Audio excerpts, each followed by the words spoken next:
That was set up with wire.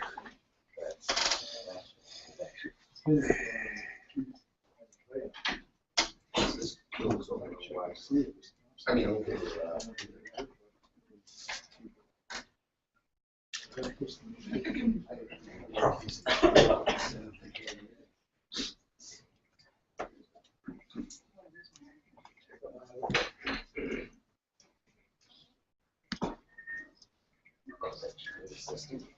Oh,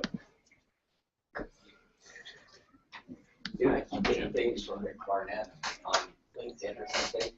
And remember he had the girlfriend that used to hang around with him all the time. He's like, I always wanted to ask him, are you still seeing her? Okay, now let's see.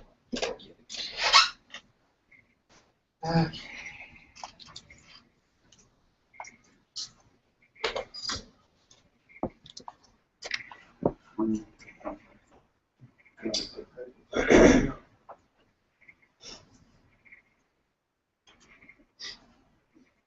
this is June 1st.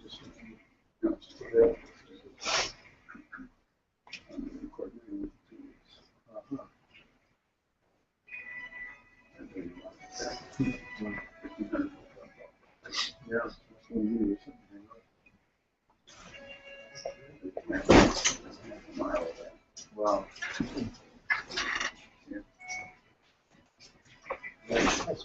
Okay. All right, good morning. Here we are. It's 2 minutes. Okay. Good morning. We're going to be doing Evernote today. We started to. We had planned for it last month, but we're going to move to today. We're not going to forget it or overlook it, but I want to first do the standard questions of anything anybody's been working with through the month and have got stuck on and is wondering about or brought a question along. I've been having trouble with my Apple Mail on my iMac. Okay. It's not scrolling down like it used to. You know how you could open, you could be in a letter, you have 2 columns from, I've got my mailboxes, the different folders, the from to, and then I have, it opens up into the mail. Okay. When I go to, without double clicking and opening, and even if I double click and open, I can't read the whole message. I've lost my side scroll bar. It's not happening on any of the other emails I received on my tablet or on my. Can you scroll with 2 fingers? If this is on my iMac, so with my mouse and everything, no, I can scroll on all sorts of other websites. I can scroll on other things, but I can't. Is the window just pushed off the?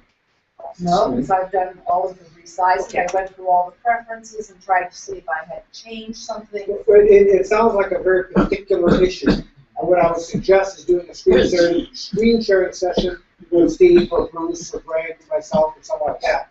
And we can detail it. There's something missing there. Yes. Yeah, because what happens is, as long as you're getting the mail, you've got internet in it. I know all of that. So Okay. basically, using either messages or iChat, because I don't have messages on mine yet, I haven't gone up past 10.6. We can share screens, but we can also talk, so we don't have to sit on a phone Okay. once we make the connection. And then we can walk you through it. You can show me this with your cursor and stuff, and then I can show you, well, here, let's try this. So that's the way that works. Okay. I was just Were wondering you if sitting because over here last month? yes. Did you have a sweater? No. I could have sworn that was here. No, it's back No, here. I She got sat one back more- there. one She sat back there? Yeah, she sat right Yes. there. Who was it? Was she a guest, do you think? You know, we women all look alike, so you just. She was an older one. She was an older one. Yeah, okay, because I sent out an announcement right after the meeting. Nobody replied to me then. Okay. Okay, so, Okay. Do we have our resolutions about you here? yeah, it's your resolution, Let Reggie, me see. monitor. Yeah, most of the time I often have them.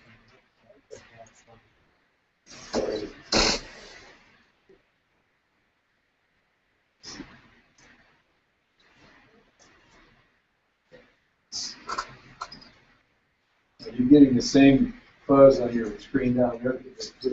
Resolution, that's noise. Yeah, it doesn't look like mine. It looks like his. Is there a loose connection somewhere maybe? Were you on it? Oh, it might.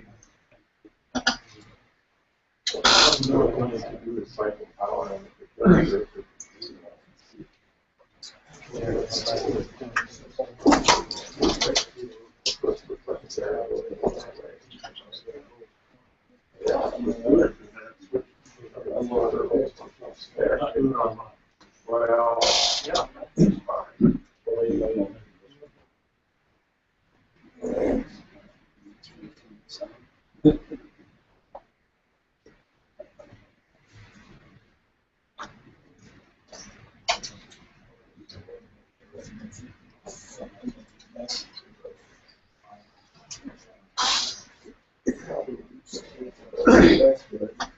The better looks good. All right. I'm gonna have to have some fun with Excel some days. Excel can do some magical things. Not that I want to, just for a moment here, let me mention that this Excel spreadsheet, what I've got is each of these Y's is a person that's going to show up. So I've got one Y, and on this particular date, 1, 2, 3, 4, 5, 6, 7, 8. Oh yeah, that's not a good example. Okay, let's go to this one. There's 10 Y's across this row, and so this column here is counting how many Y's, and you can see that. And it's also counting how many no's. And the formula is such that if there are, and I should be able to find it. Okay, yeah. That was a yes, and that was a. What's the status of the take back up? No. You'll see. Ooh. Okay. Anyways, point is the green and the red. That's what we call conditional formatting. If there's 8 or more, it will go green. If there's less than 8, it will not be green. And if, in fact, if there's too many absent, then it goes red. So this basically, if I'm entering the yes and no's for each person, it automatically colors and tells me whether we're good to go or insufficient quantity on that date. So Because what you need is what, Robert? 4 in a group? we need 8. 8. 8, right. And since there's a max of 12, if 5 people have said no, we know we're a failure. Or if 8 people have said yes, we know we're green. I see. So anyways, it was just, you could have a whole lot of fun with Excel. Anyways, okay, moving together. Evernote. Another question, so we'll move right into that. Evernote, what is Evernote? Evernote is an application that you can use on your phone. It's an application you can use on your computer. It is an application that you can use via the web interface, evernote.com. And Evernote is a way to have a note, a collection of notes, and group them together in ways that might make sense. It might have been like on a 3x5 card. It might have been bundled up and such. And so you can have a note, or you can have a collection of notes. A collection of notes is called a notebook. A collection of notebooks is called a stack.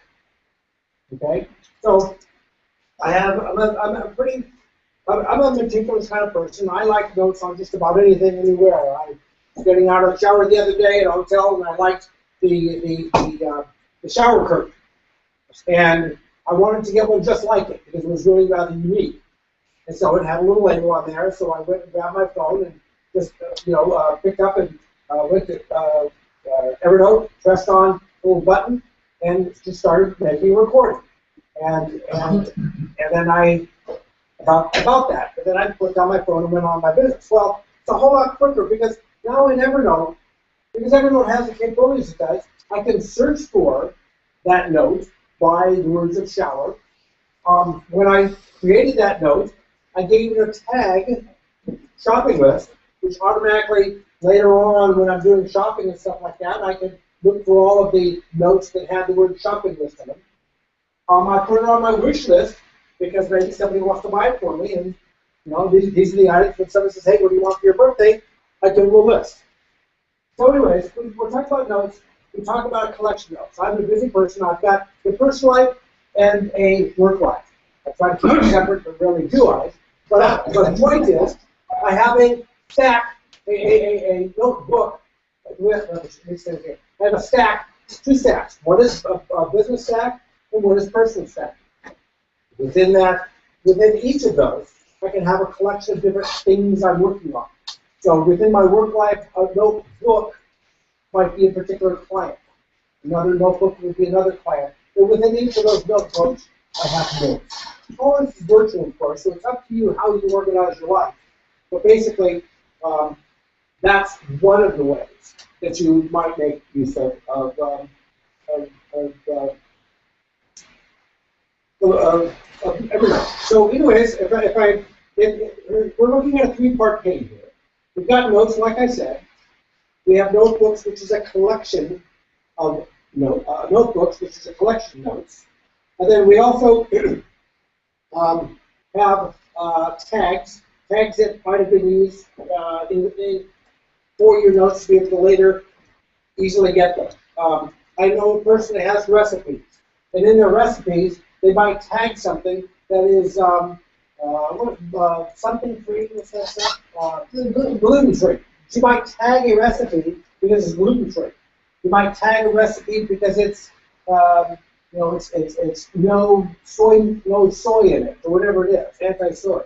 The point is, then you could again, when a certain friend's coming over and they're gluten free, you bring that up here and bring up it grabs from all the different recipes that have been tagged gluten free. It brings those all in. Okay. Atlas. You can have it automatically, or it will, in fact, on its own. You can turn it off. Tag where a note was made. So these were different notes that have been made for me. One was made in Hawaii, and a couple up north, and all that kind of stuff. Such that if you know you made a note and you can't remember, you can't find it. Well, I made it when I was up here, when I was over there. You can search by where a note was made.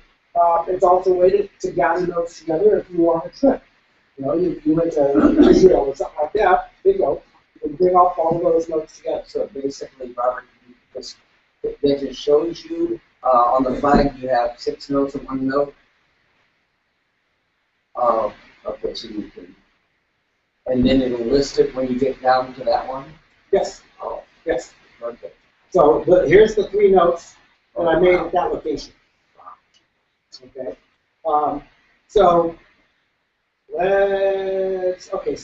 now getting all this information into Evernote. There's when you sign up for an Evernote account, they give you an email address, and if you email something to this email address, it will automatically get thrown into your Evernote collection. In your subject line, you put the name of the notebook that you want it to go to, and then you append it with other characters that will tell it what tags you want it to automatically be tagged with. So let's say you get something from someone, an email, you can forward it to your Evernote email address, changing the subject, and it will automatically be filed away for that client, or for that maybe a shopping list, maybe somebody sent you something. You can automatically add it to your Evernote collection. So we can do things by emailing into it. Obviously, we can do things by typing into Evernote. Here's a note, and I might want a new note. And first thing you might do, wants to know maybe my location. So I'll give a note, a title, and I'll start typing.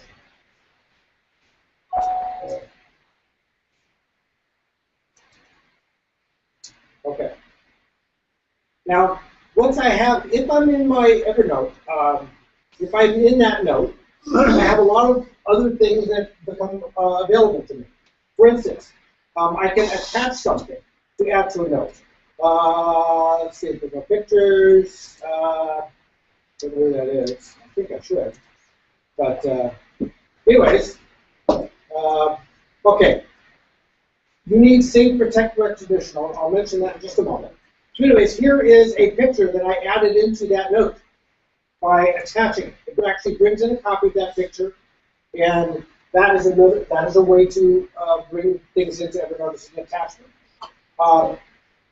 In the premium version of Evernote, you can have it recognize text in a picture.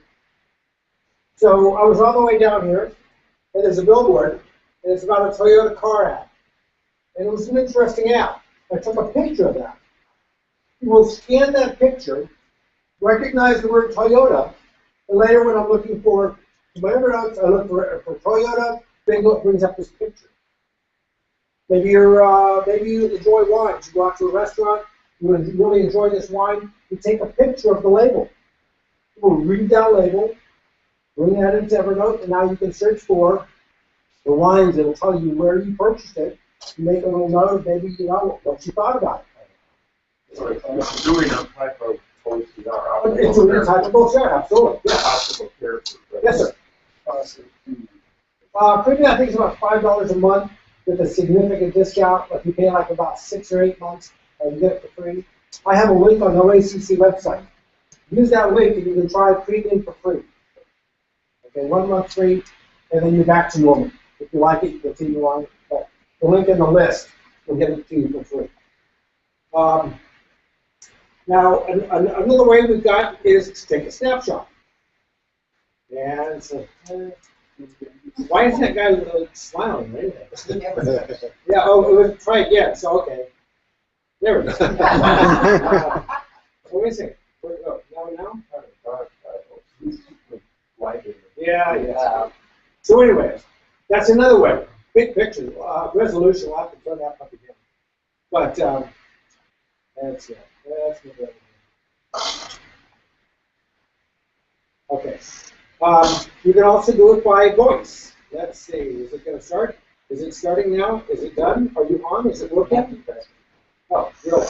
Okay, so now it's saved. And let's see if we can play it. There you go. Now within Evernote, so there's a couple of ways. You can obviously paste into Evernote. You can be a sharer. A sharer is someone that doesn't do any work at all, lets everyone else do the work for them. So my friend Debbie is a fan of creating definitions for squared estimates. She spends hours and hours and hours doing all this work. I don't want to do any of it. I asked to share her stuff, and boom, it's automatically in my note because she has shared it with me. Very, very easy way, nice way to do work. Or get credit for work you haven't done it before. Let's see. Another way, as I said, we brought in a document which might be a picture. It might be a PDF, which it will retain the format of. And let's see. Another way. Scanning, yes. Well, you can use a scanning app, of which there's many on the phone, and maybe you have a scanner at work, and the scanner can email it. Essentially, near double way is to email the work. But if on your phone you have one of the scanning apps, and I happen to use, I use a couple of different ones, Genius Scan and a couple of these other applications, Scanner Pro. They have a link, so when you essentially near taking a picture of it, but in fact you're scanning, which is a small difference there, and so it's significant. When you're scanning out, they will automatically export to your Evernote if you wish. So that's another way. And you go to the copier, and it makes a copy of it or scans it, and emails it to your Evernote directory on your computer's on your network at home or at work. You can set it up your Evernote directory. You can have that be a place that scan is deposited into. Okay. Another way. Web Clipper, actually. The premium version has something called Web Clipper. Web Clipper, isn't it great? We go to a page, we like it, we pull down, save this favorite, and then later on, we really don't know why we saved that. We see them in our list, but what the heck is this? Web Clipper is a way to, when you are in your browser, when you're in your browser, you as a toolbar for Web Clipper, you click on that, and it offers you, it saves automatically, obviously the URL, but you can put a note into that, why you saved that, what value that was to you. And you can do that by typing or by voice recording or whatever else you might like.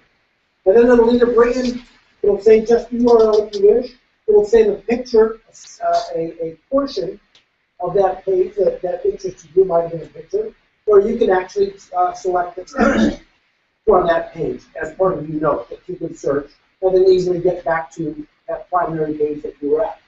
Web Clipper is very, very, very handy if you spend much time on the web, which most of the time they do, because it's our source of information for the library. Let's see, another way. Right, absolutely. In this application here, I'm using the app right now on the screen. Let's see, I go here. Let's have a look here. I want to make this a little bit smaller. So you can do this same demo on the iPhone and iPad. That's why We will do it together. No, because I'm saying this and I can't really work. Oh, well, then we will. Okay. That's I just realized. Okay, here we go. So here I'm dragging and dropping a document into Evernote. And there that is. This is the document that I just dragged in. So you can drag one in. Another way. Okay. So give me back the 8 ways that you can put stuff into a document. Come on, anyway. Email. Type. Attention. Scan. Right. Oh. Drag and drop. Audio. Picture. Web clip. Sharing. Don't work so hard. Sharing. Okay. Just tell them you don't pay me. Sharing is one of the ones that you really want to work hard at, because it'll save you a lot of time. You can do nothing for fun. Everyone else doesn't work. Okay. Let me make this back. Okay. So I've made that. That's done. I've got this big note. I've got it titled, and now it is. I can look at my notebooks. Here's the different notebooks that I have. A moment ago when I started up, not quite sure how it happened, but this is my this collection right down here. For whatever reason, all of my notes ended up in the trash. And I thought, oh my God, what the heck happened? So what I did was I opened that up. It showed me lots of notes over here. This is just an explorer. This will go away later. But it would show you all your notes in it that are in your trash. And if there are any of them in there, let's see. I take this one, and then Why don't you make a test? I'm going to. Yeah. Exactly. That's what we do. Here's the trash. That's with that note selected. Bingo, it's in the trash. So now when I go back to my notebooks, and I go down there for trash, I see one note. Well, I saw like 85 notes in there. And I thought, oh my goodness, what's going on? So I went into that collection. I selected all of my notes over here. There's only one. And then I right-click and restore selected notes. And bingo, they go back. They all go back to wherever they were. Exactly. They were. That's right. Kind of valuable here. I actually had never needed to use it before today, but there it was. Absolutely, definitely good to have. Now, yes. Now, within a note, you have all of the standard type of stuff. You know, your font size, bold, italic, underline. What's that? Color, yeah. Text color, highlight color. You know, just some good stuff there. But you also have things like bullets and lists.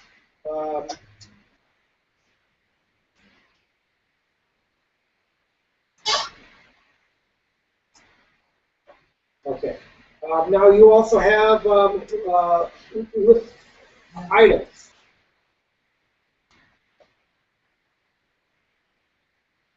Then you also have check boxes. If you're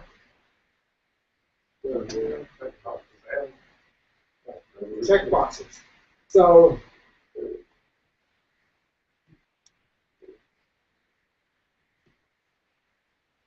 now the beauty of this, of course, is back to the sharing thing.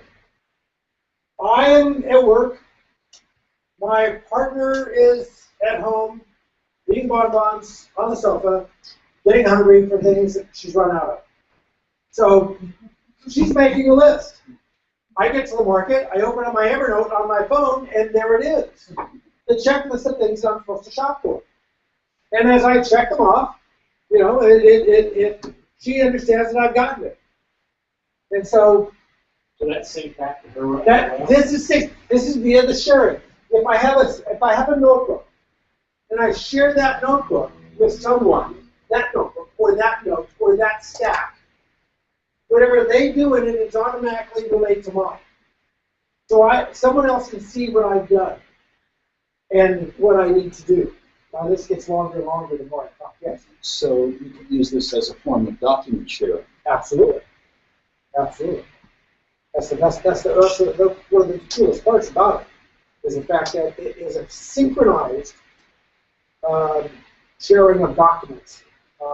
Some people wanted to start thinking that it had something to do with Dropbox. Completely different animal. Completely different. Well, the Dropbox can be, they both can be private, they both can be public. Oh.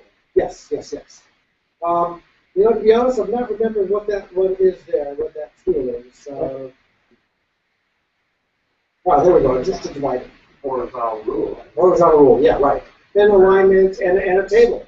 Word processing. Right. So, you know, the things,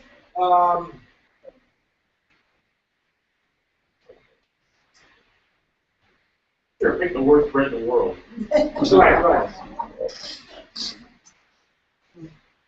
Okay, so, you know, you've got tables, you've got a tremendous amount of root processing getting rolling in here. You wouldn't use this as, you know, your first and only, but you can look at and see that lots of the variety of different ways to do that we've gotten into this one note. Of taking a picture, voice, on and on and on, that kind of stuff. Now, the A note can be added to a These are saved as you're working, right? So you don't have to. And once you create the name of the document, then it's automatically saved. That's right. You switch back and forth. That's right. It's automatically saved. And when you are, I can share these to. I can share this particular note via email, giving somebody the link. I can copy the shared URL to my clipboard, which I can then do something with, put it in an email later, or post it on a website or whatever else I might like. When I can move this to one of my many different notebooks that I have, or copy it to it, so I can have the same note in multiple places. And okay, so that's that. And then let's see, where else are we going? Copy, then you list of this. And when you copy it, it's a duplicate. You made one, you have a copy. You have a copy, and you can do whatever you want with that copy. It keeps track of your recent notes, shortcuts. Shortcuts, we have a ton of different notes, and you want something to be remembered and easily gotten to, you add it to your shortcuts list, and it will be up there easily accessible to you. I wanted to, let's see, we could go here, and for this note, we could put,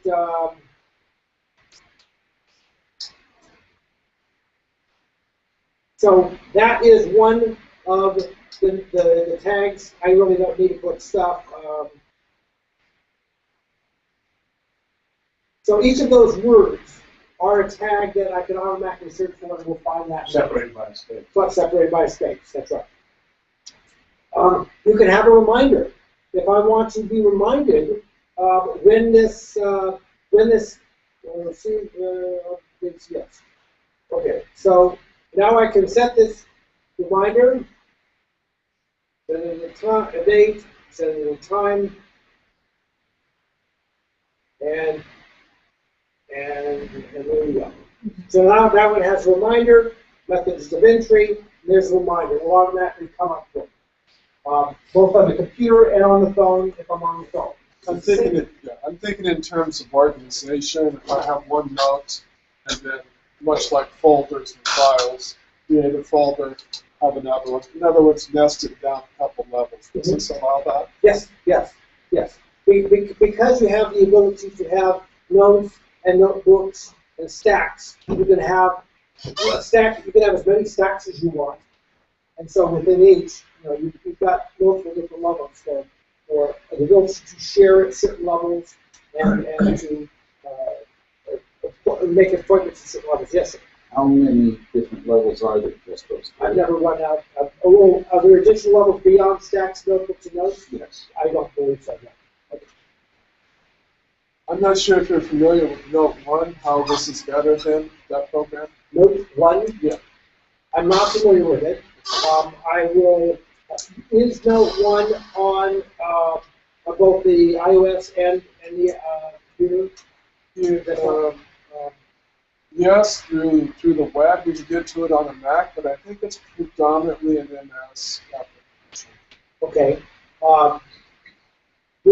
What I'm showing here is the web version, which means that when you don't have your computer with you, when you don't have your phone with you, when you're at a friend's house and you need some information, you can log on to Evernote, log into your account, and you have access to all of your stuff. And so on this one says you need QuickTime players permission to run. So I'll run it this time, and now I have that note. And the document needs to be able to change to a third document at the page. And one of my clients, a note I made on the way home, I just pick up and start talking about something I need to do. So here again on the web interface, you have access to all of your notes, the notebooks, the shortcuts. Everything is always synchronized. So you have plenty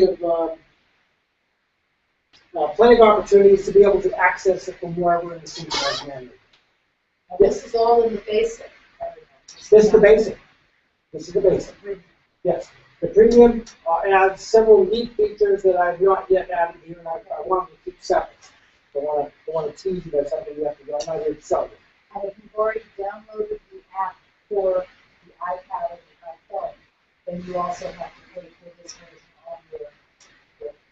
Okay. I'm glad you mentioned the word iPad because I haven't mentioned that as yet. That is yet one more platform that you can use it on. The iOS platform as well as the phone. So yes, there's an application for the tab, an application for the phone, an application for the computer, and the web interface. There are 4 different ways to hit that. When you're a premium owner, you own the premium version anywhere, accessible on every aspect. But on the basic version, it's for free. You've got all of this stuff going on here for free. Yes. It's a cost. Well, the premium right here is $5 a month or $45 a year for 9 months. So pay for 9 months and you get a year.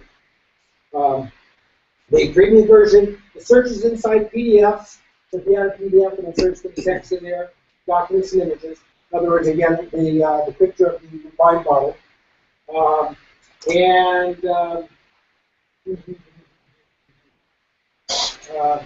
Those are the main things that most people would want out of the premium. But it's a fun thing to do, especially when just one particular off-the-wall item of taking the wine bottle. Take that to so many levels of things that you see, notes that you see when you're walking around. You just have to write, you just take a picture and zoom.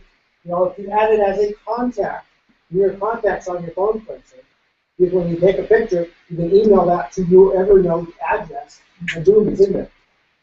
So, a little bit of creative use, ease of entry is always a big tip. I can say QuickTime Player, we're always going to let it go on this particular side. When you start up, it will start, all notes the notebook called All Notes will show you all of your notes that you own entirely.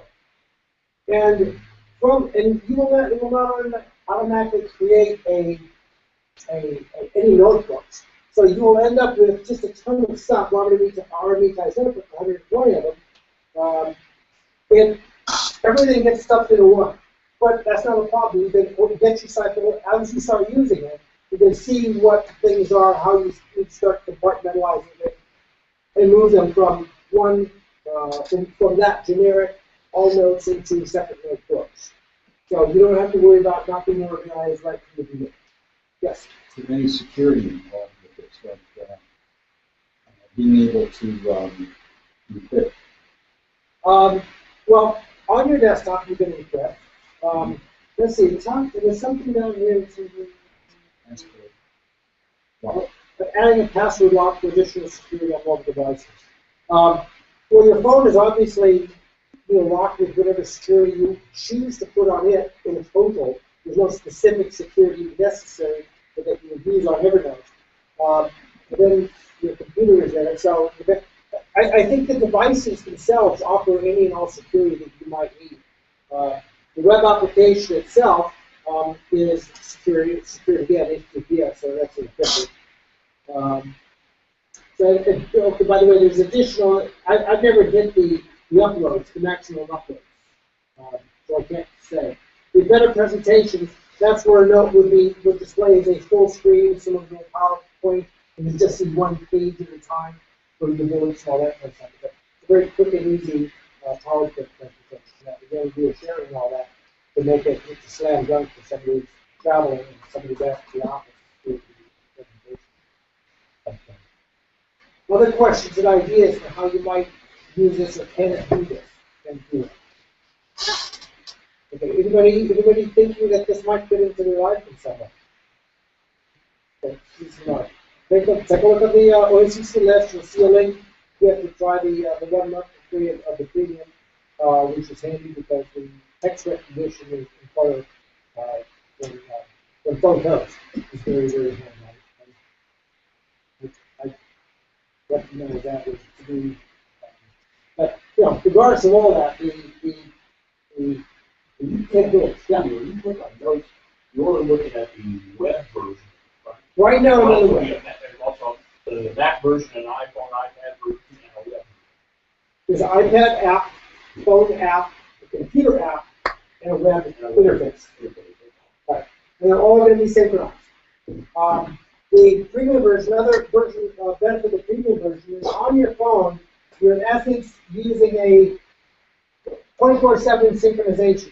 So as you open it up, it synchronizes all the information. If you have to go into airplane mode, you won't have that synchronization going on. With the premium mode, it will automatically keep all of your data local for you on your phone. So that's another benefit to that. So, yes? You just create a new notebook by pulling down that arrow there. Very, very intuitive. At least I'll hold on a talk or time out of my talk because I know I don't really need to go into that because they've designed it right. I love that part. With Yes. the premium version, is that all 4 applications? Yes, you are a premium account holder. Anywhere you log into that account, wherever you want to log into accounts, you are a premium user. So it's everything. Right. You're a premium person. For $45 a It year. doesn't have to reside on, like say you went to somebody's house and you went to the web interface, but then once you leave the house, that stuff's still on the web, not on the computer. Well, you're like, On their computer, that's right. It's on you enter information or access information via the web. You maybe made a voice recording, you typed whatever you did. You took a picture that is now in your account. You close that web page. They don't have any access to that. You now can open up your phone on your way home and see that note that you made to pick up where you left off. Yes. I see your notes up there. I see your notes up there. Where are you at? I have not created them this time. I would show you. Yes, exactly. Yes. There's somewhere that there's a directory of all your notes. The direct, well, there's a search for all of your notes. Right here, I've got the search that I might want. But I don't know what to search for each one to look. Pardon me? Without searching, is there a directory to see these headers for? No, you merely, you stop searching, you look at all your notes.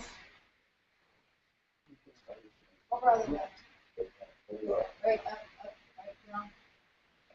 Oh, yeah, right. Well, if I go to all notes, there they are. Oh, everything.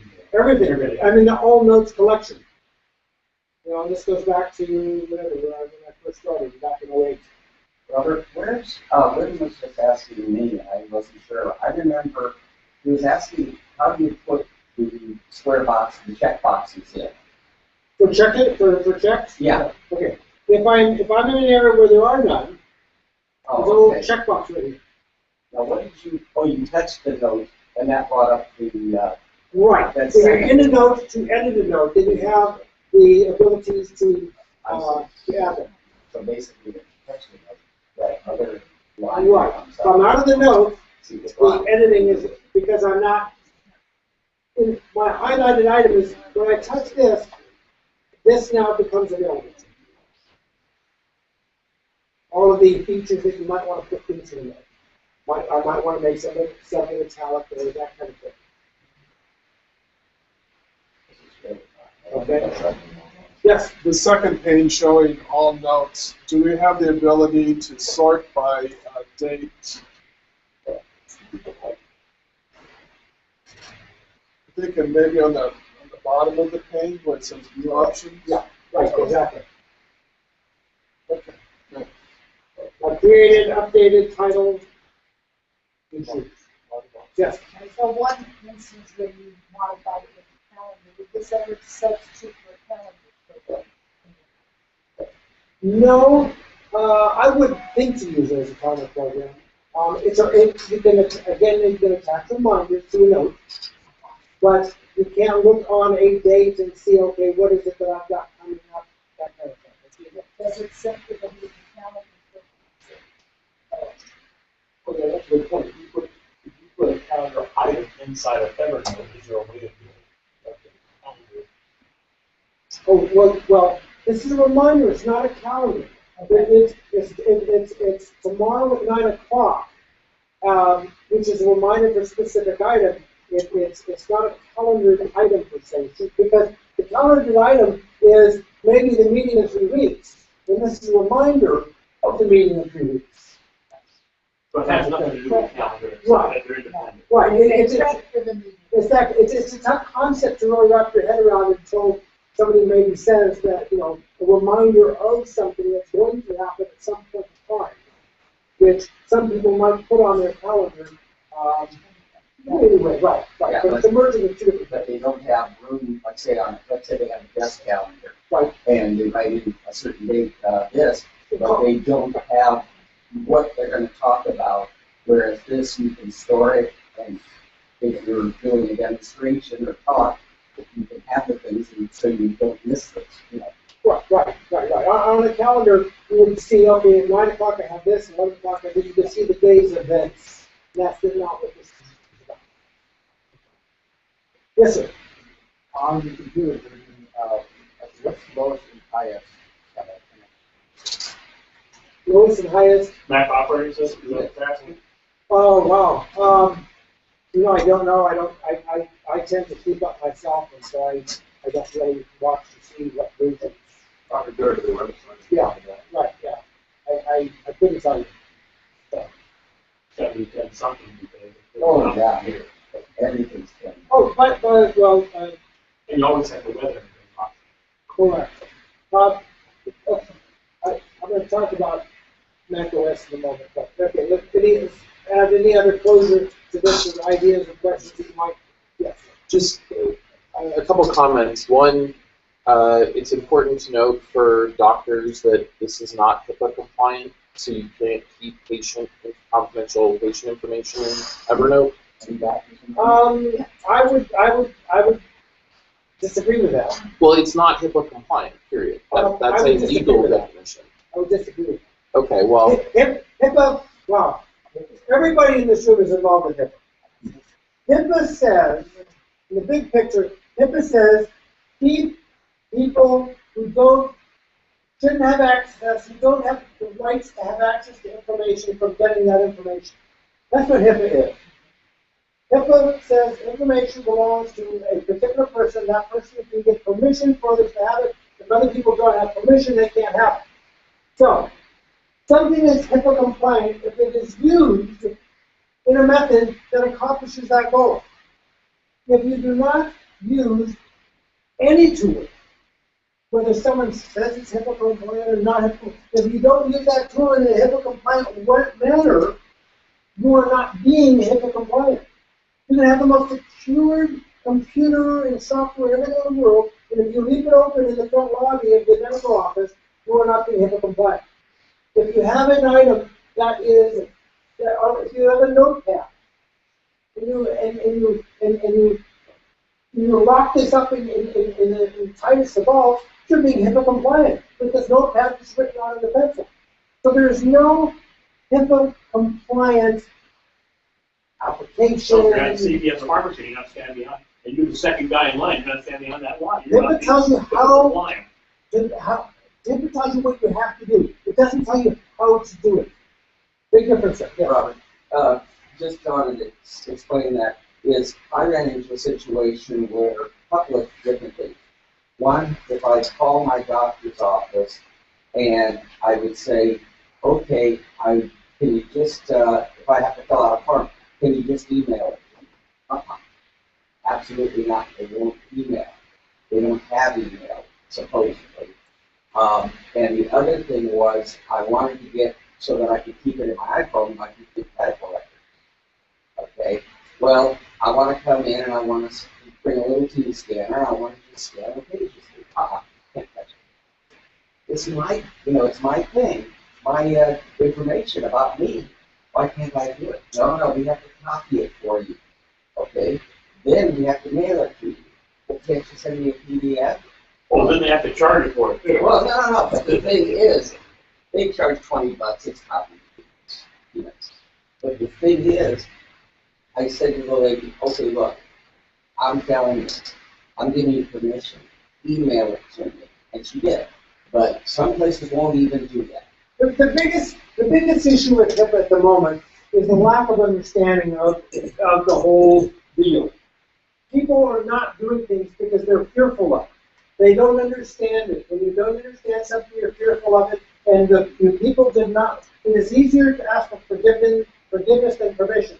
So when someone says, can you do that, they're going to say no, and they're going to blame it on HIPAA because they don't really know. It kind of makes, if they know if they don't do it, they can't be violating any rule. I've had a doctor, and he has a scanner system, a document imaging system, and the software runs on XP. And he got a phone call said he can't use that anymore because it's not HIPAA compliant. It has nothing to do with it. HIPAA compliant is access to information. If no one asked him whether that PC was connected to any internet, to any network, to anything. So it has nothing to do with XP. It's no longer supported by Microsoft. It all of a sudden makes this computer non-HIPAA compliant.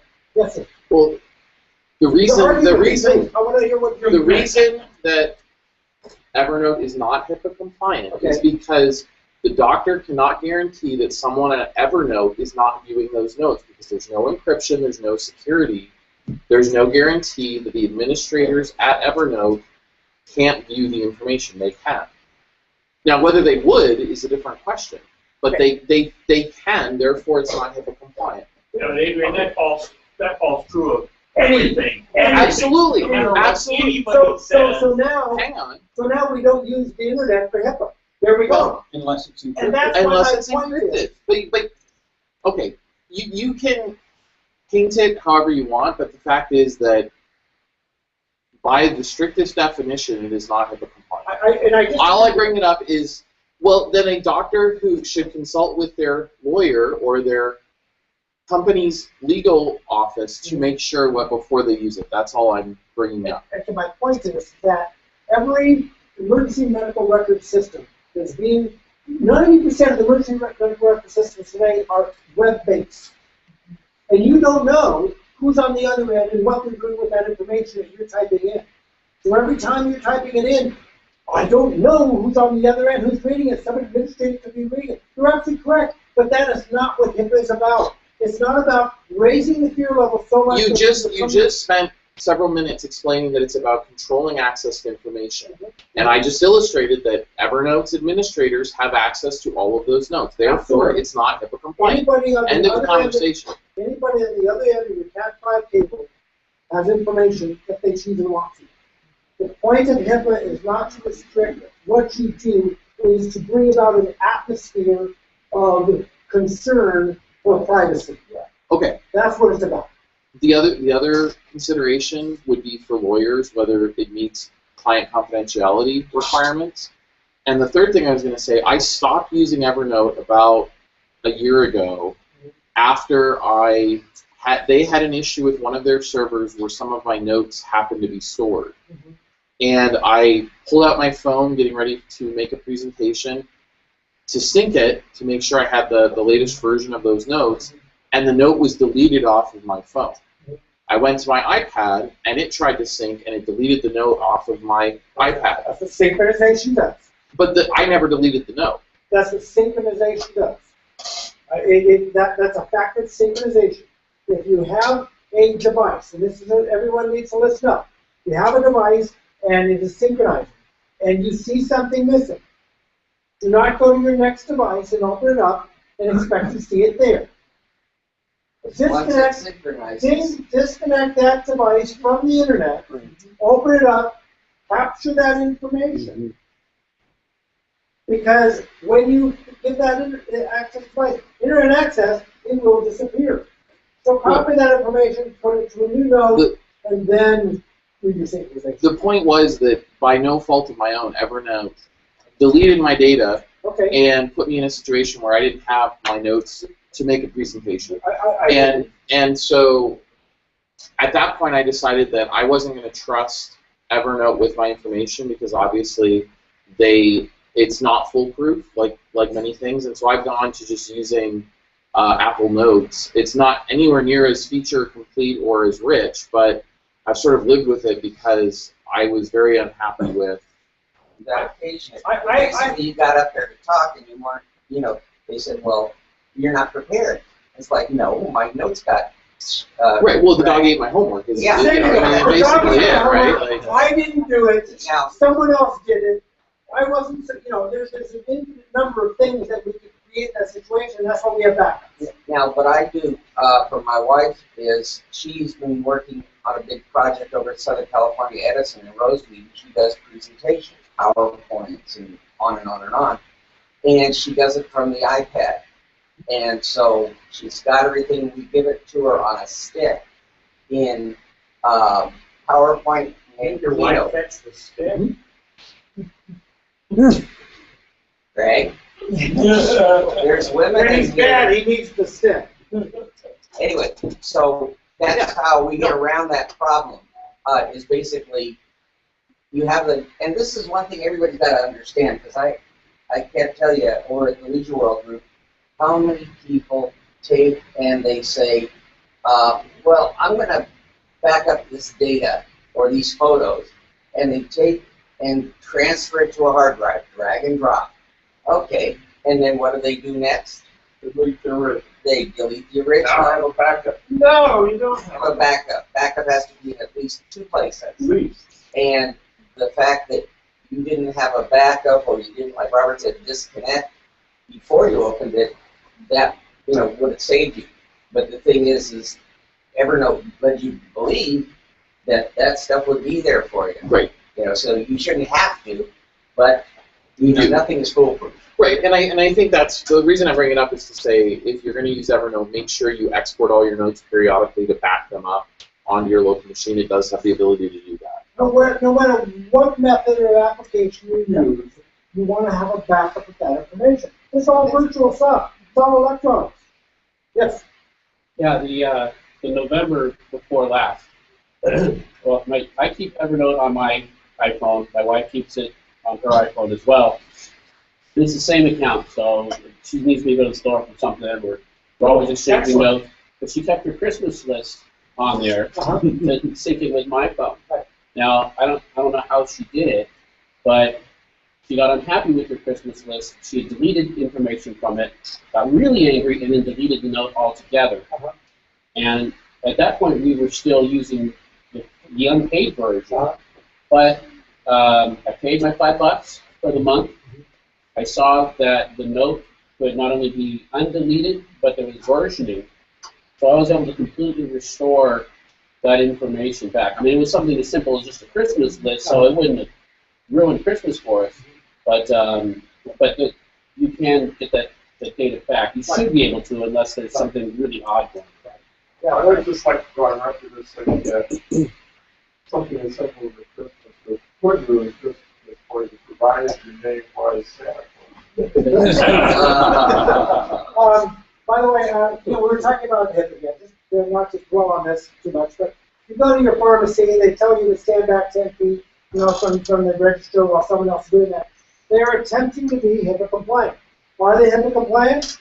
HIPAA, you can't look up in the HIPAA notebook and it says 6 feet, and decimal levels of this. There is nothing there like that. It is a protect the information from those who have not been given permission to access it. That is what HIPAA compliant is. Don't live in the world of fear. You'll get a whole lot more done. There's so many different things. There's so many different possibilities. Like for instance. I could have another thing here on a more serious note, and I didn't mean to make light of your comment back there, but I was just throwing that out there. But, the same thing that happened to Evernote can happen to Dropbox. I don't know if they've ever had any severe scenarios. I haven't experienced it. But if they ever did, I want to do what you suggested to disconnect. Go to another device and disconnect it from the internet and see if I can recover stuff that way. Well, basically, Robert said that occasionally it might be a good idea to back it up. Right. Well, that's the other thing. But I mean, if you wanted what you would hope would be the most current version, if it was up to date, safe. Yeah. See, I would more current than that. I would tend to be a little bit leery if, like Robert said, or Adrian said, that if you take and you expect this thing to do its job, that I would use it, but then I'd have to always be thinking that, hey, somewhere's in the background, I might run into that. So then I got to make 2 memory sticks. It's just you can do. Yeah, but there's usually, if you're paying for something, you have a reasonable expectation that it's going to be more. Yeah, that's what. I'm writing a software package right now for medical, emergency medical records. It's going to be tested by the government medical governing boards that will make certified to be compliant with all of the HIPAA regulations and all that kind of stuff. It costs about $200,000 to certify. To put this software through the certification process after we've written. Once we use it, it is going to be certified that it can be used in a manner that will allow for HIPAA compliance. How people use it, you will have zero control of it. And that's just the way they're going to do it. So, it's a rare duck when anything becomes certified to be, quote, HIPAA compliant. They're actually certifying it. The truth is, they're certifying it to be HIPAA capable, not HIPAA compliant. So, anyways, that's enough. That's it. That's the hour. Thank you.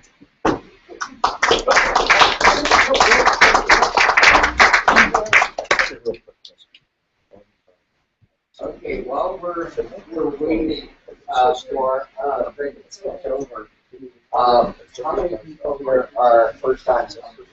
Okay, you want to stand up and tell people who you are? Oh. My name is Stuart Borden, and I'm Stuart Borden. I live in Long Beach, and I'm a retired teacher, and I was a technology teacher in my school district, and I'm always interested in more Mac stuff. So. Oh, okay, yeah. Great, welcome. Now, I noticed you have a camera there. Are you videoing it? Yeah, I got the permission. Oh, you did, okay. let's see here. Welcome back to Adrian Luff, the HIPAA. I don't know what that was. The HIPAA fighter. No, Adrian had to take some time off from the club. Hopefully, he will be back more often. Adrian works for a company called Blizzard. Must be very good. No, Blizzard makes the big games, the popular games, Doom and stuff like that. So, anyway, welcome back, and it's good to see your son's doing okay. Yeah. Great, great. Now, I was having lunch or breakfast. Usually go over to Coco's after the meeting, and we have breakfast, lunch, or dinner, and talk about what we did at the club and things like that. And so last month, we were shocked. And I will turn this over to Bruce and let him explain why we were shocked. Go for it, Bruce. Oh. What? Well, it is, I think, shock. It is a shock to us. I'm sorry we didn't get more, but we didn't know. We had, in a sense, we know about this for 2 years, but in other sense, we didn't know. But for those who don't know, I'm moving to the East Coast, and probably by the end of the month, we'll be moved, so this will be most likely my last meeting. The reason we're moving to Maryland is our son, who's an only child, and our daughter-in-law live in Maryland. He works for the federal government. She works for a preschool nearby, and they're not going anywhere. So we were just moving to be close to them. As simple as that. And we're going to miss all our friends and people here, but we really don't have, apart from all our friends, we don't really have any relatives down the West Coast. Our relatives tend to be in states like Indiana, Michigan, and screwing up and down the eastern seaboard. So once we move, we'll still not be close to anybody other than our son and daughter-in-law, but we'll be within driving distance rather than flying distance in a lot of these Bruce, states. look on your badge. And when are you a member since? 1999. 1999. So anyway, that's it. So we got a bid in on a house in Maryland, and we just started our house here in Anaheim, just went into escrow this week. So that's gonna happen. And you said you put a bid in on the other house, so Right. it hasn't closed yet? No, but we have to get ours into, the requirement was we need to get ours into escrow Before they'll, right, because the mortgage lender won't, the mortgage is still not approved. okay. But it's a There's sure, numbers like that. it's a sure thing though. Nothing. I mean, you're not gonna be sitting out on the Anaheim. We could end up in the Gaithersburg, Maryland, shelter for homeless technical writers and nurses or something. I don't know. I think that's unlikely. It's pretty, both of them are pretty solid, so we think they're pretty solid. Well, for those of you that have used Bruce for tutoring and problem solving and stuff like that, you know, we talk about the iChat and share your screen and stuff. So maybe you can talk to him that way.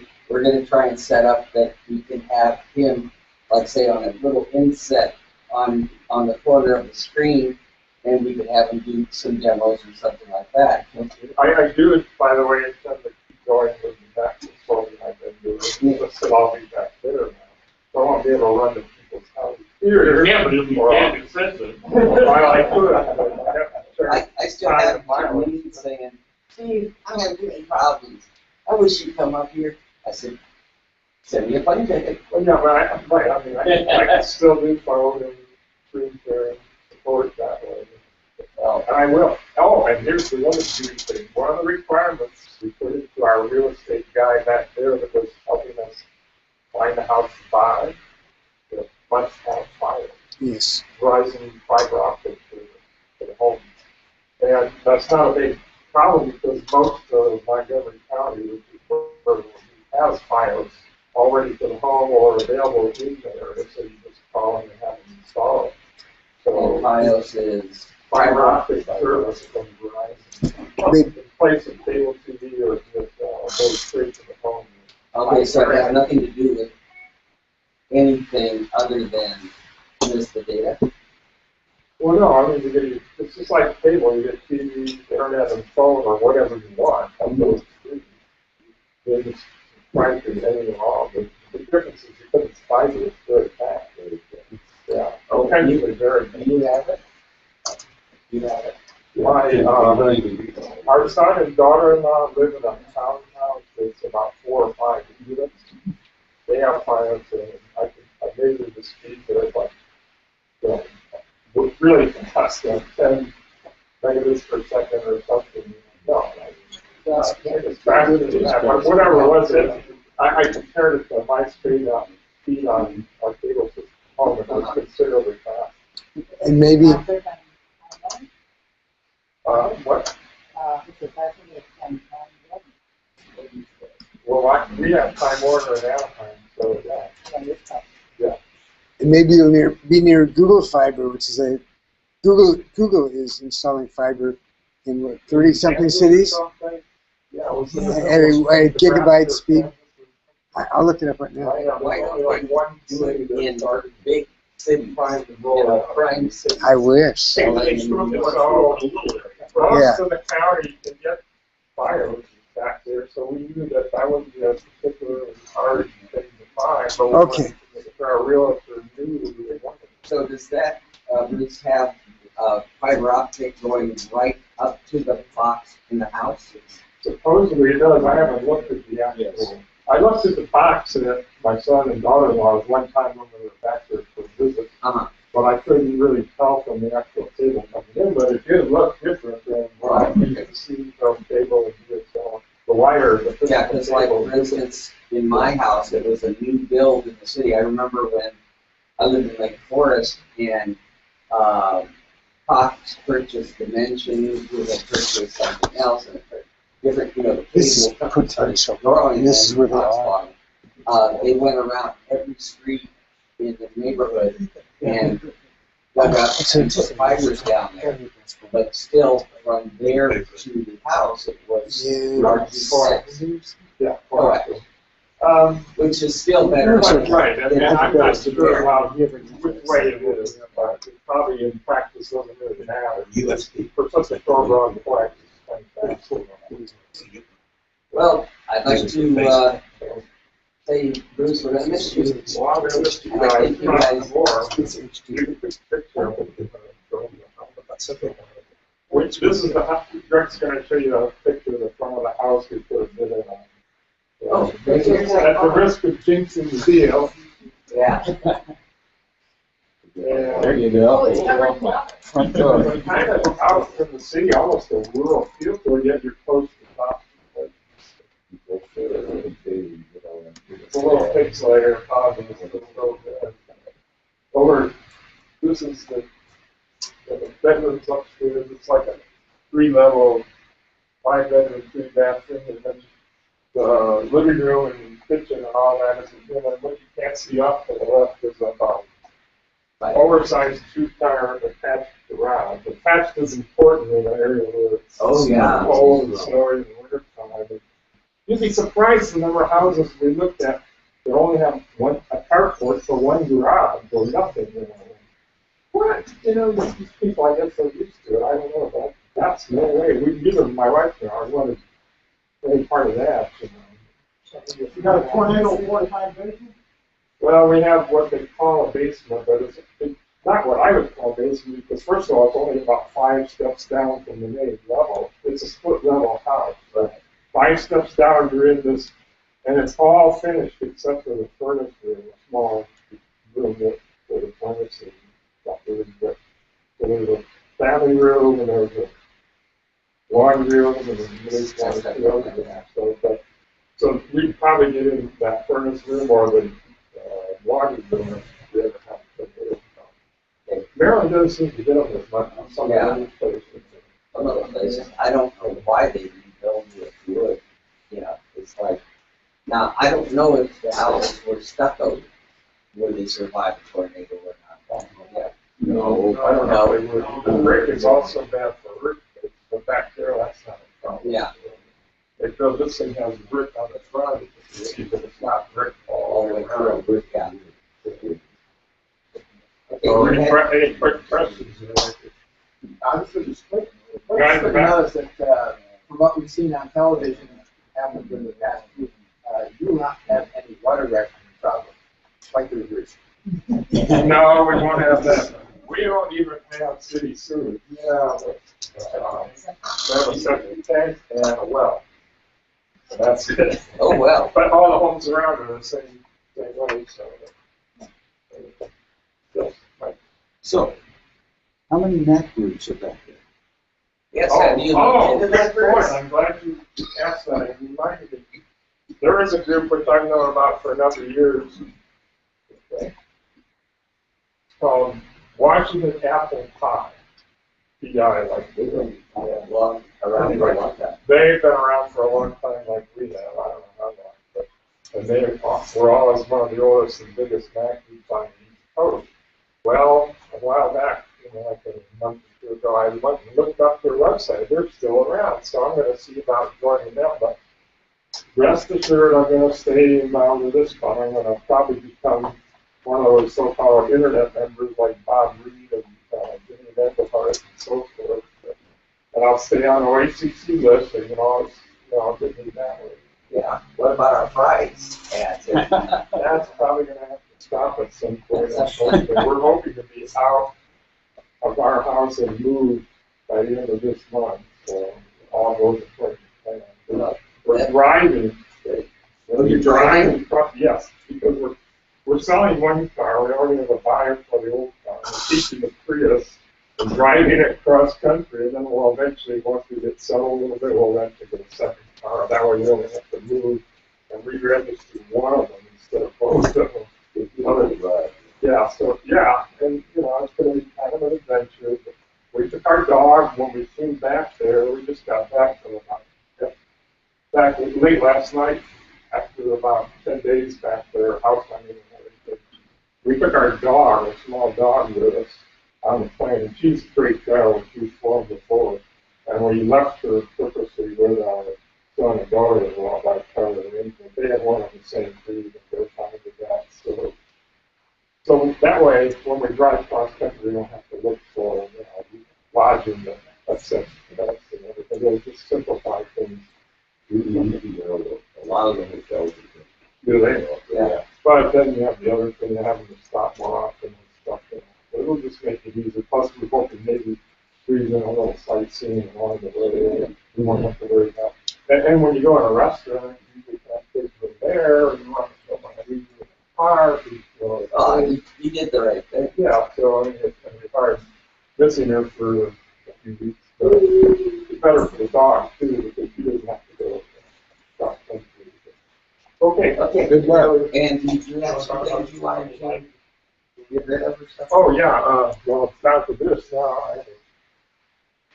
Most people in their closet have old jeans or shoes. If I got a mouse that cleaned out my closet, I found a couple of routers and some other stuff. And this is brand new, never been used. It's not newly purchased, but it's never been used. Still in the box mouse. And this is a wheel type mouse. Well, yeah, it's got the wheel on top, but I think it's a trackball, not an optical on the bottom. It has these little colored style covers. You can change the color of it if you want to. That's USB. It's USB.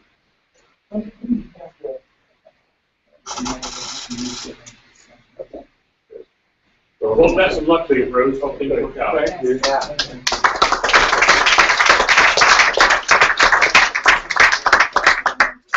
Hey, I mentioned from time to time this website that everybody should check out.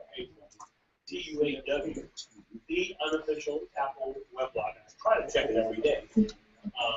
Mostly because not only does it have, it's primarily Mac and iOS based.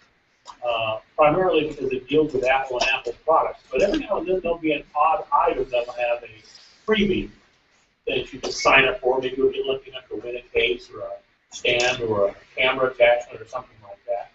And the other thing is, for those of us that are iPhone and iPad fanatics, always looking for the free jug that comes out. Almost every day there'll be a spot in here that has recently reduced items for both iPad and iPhone. I mean, they'll take a $4.99 item for one day only to be free. Yeah. Well, once you download it and you register under your name, it's free for you forever until they either drop out completely or make a brand totally new version of it. So I look through that, and there'll be a lot of times I'll look through it and say, oh, geez, I need another game like a home, and I know when I'll get it just so that I can have it registered under my name. And once I've got it, I trash it off the phone to give myself some space until I get really decrepit and have to have nothing else to do. So I've run across a lot of really good things, but a few weeks back and 1 or 2 days ago, they go back quite a ways on it. Go back years. Keep backing up. Ostermeyer did a weird promotion a couple of months ago that they called Wake Up and Smell the Bacon. And essentially what it was transfer your iPhone into a bacon scent alarm clock. And I thought, oh, come on, give me a break. Now, why would anybody in their right mind want one of these? Because it was free. And I'll almost take anything for free because I can always donate it to somebody else. But I read about it a couple of days ago. I kind of figured it out. Yeah, I'll never get one of those. Not a hit or miss thing. You can still sign up and get them, apparently. It's some kind of a goofy promotion that they came up with. The whole idea is you've got an alarm clock here that's separate from the I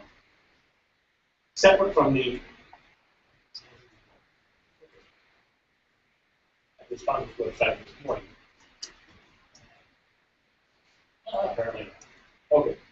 But so I read the article a couple of days ago in the unofficial Apple weblog where one of the reviewers there had gotten one. Wow, it's great. There's only one drawback.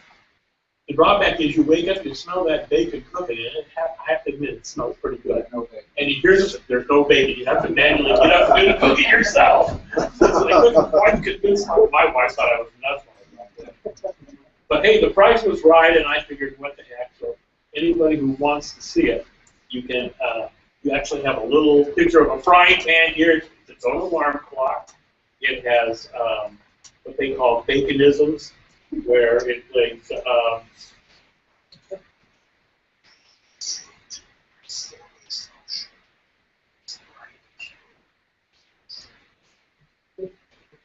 And so when the alarm goes off, if you've got it set, you can set it for all the options. When the alarm goes off, you get a picture of bacon sizzling, actually with a grease frying around it. This is probably the healthy way to have it. It vibrates the phone so that it does a few more things like that, and it plays the alarm or whatever it does. Plus,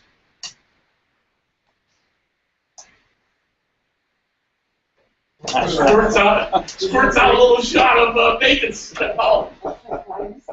And in the kit, underneath this is a little vial of bacon drops. And when it runs out, you can squirt a few more bacon drops. I'm sure there's more if you really want to. And there's even because it's got its own little, it's using the earphone jack to trigger, but it's got its own little USB charger that comes with it. So craftbrands.com/Oscar OSCARMAYER. MAYER.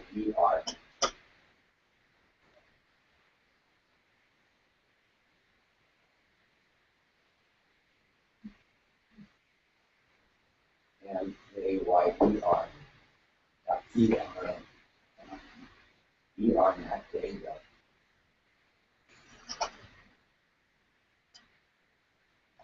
Data. There it is. Yeah, well, that site I was at was actually dedicated just for that. So I mean, if it just seemed like a weird, fun thing. I'll probably do it 3 or 4 times maybe as a gag item or something like that.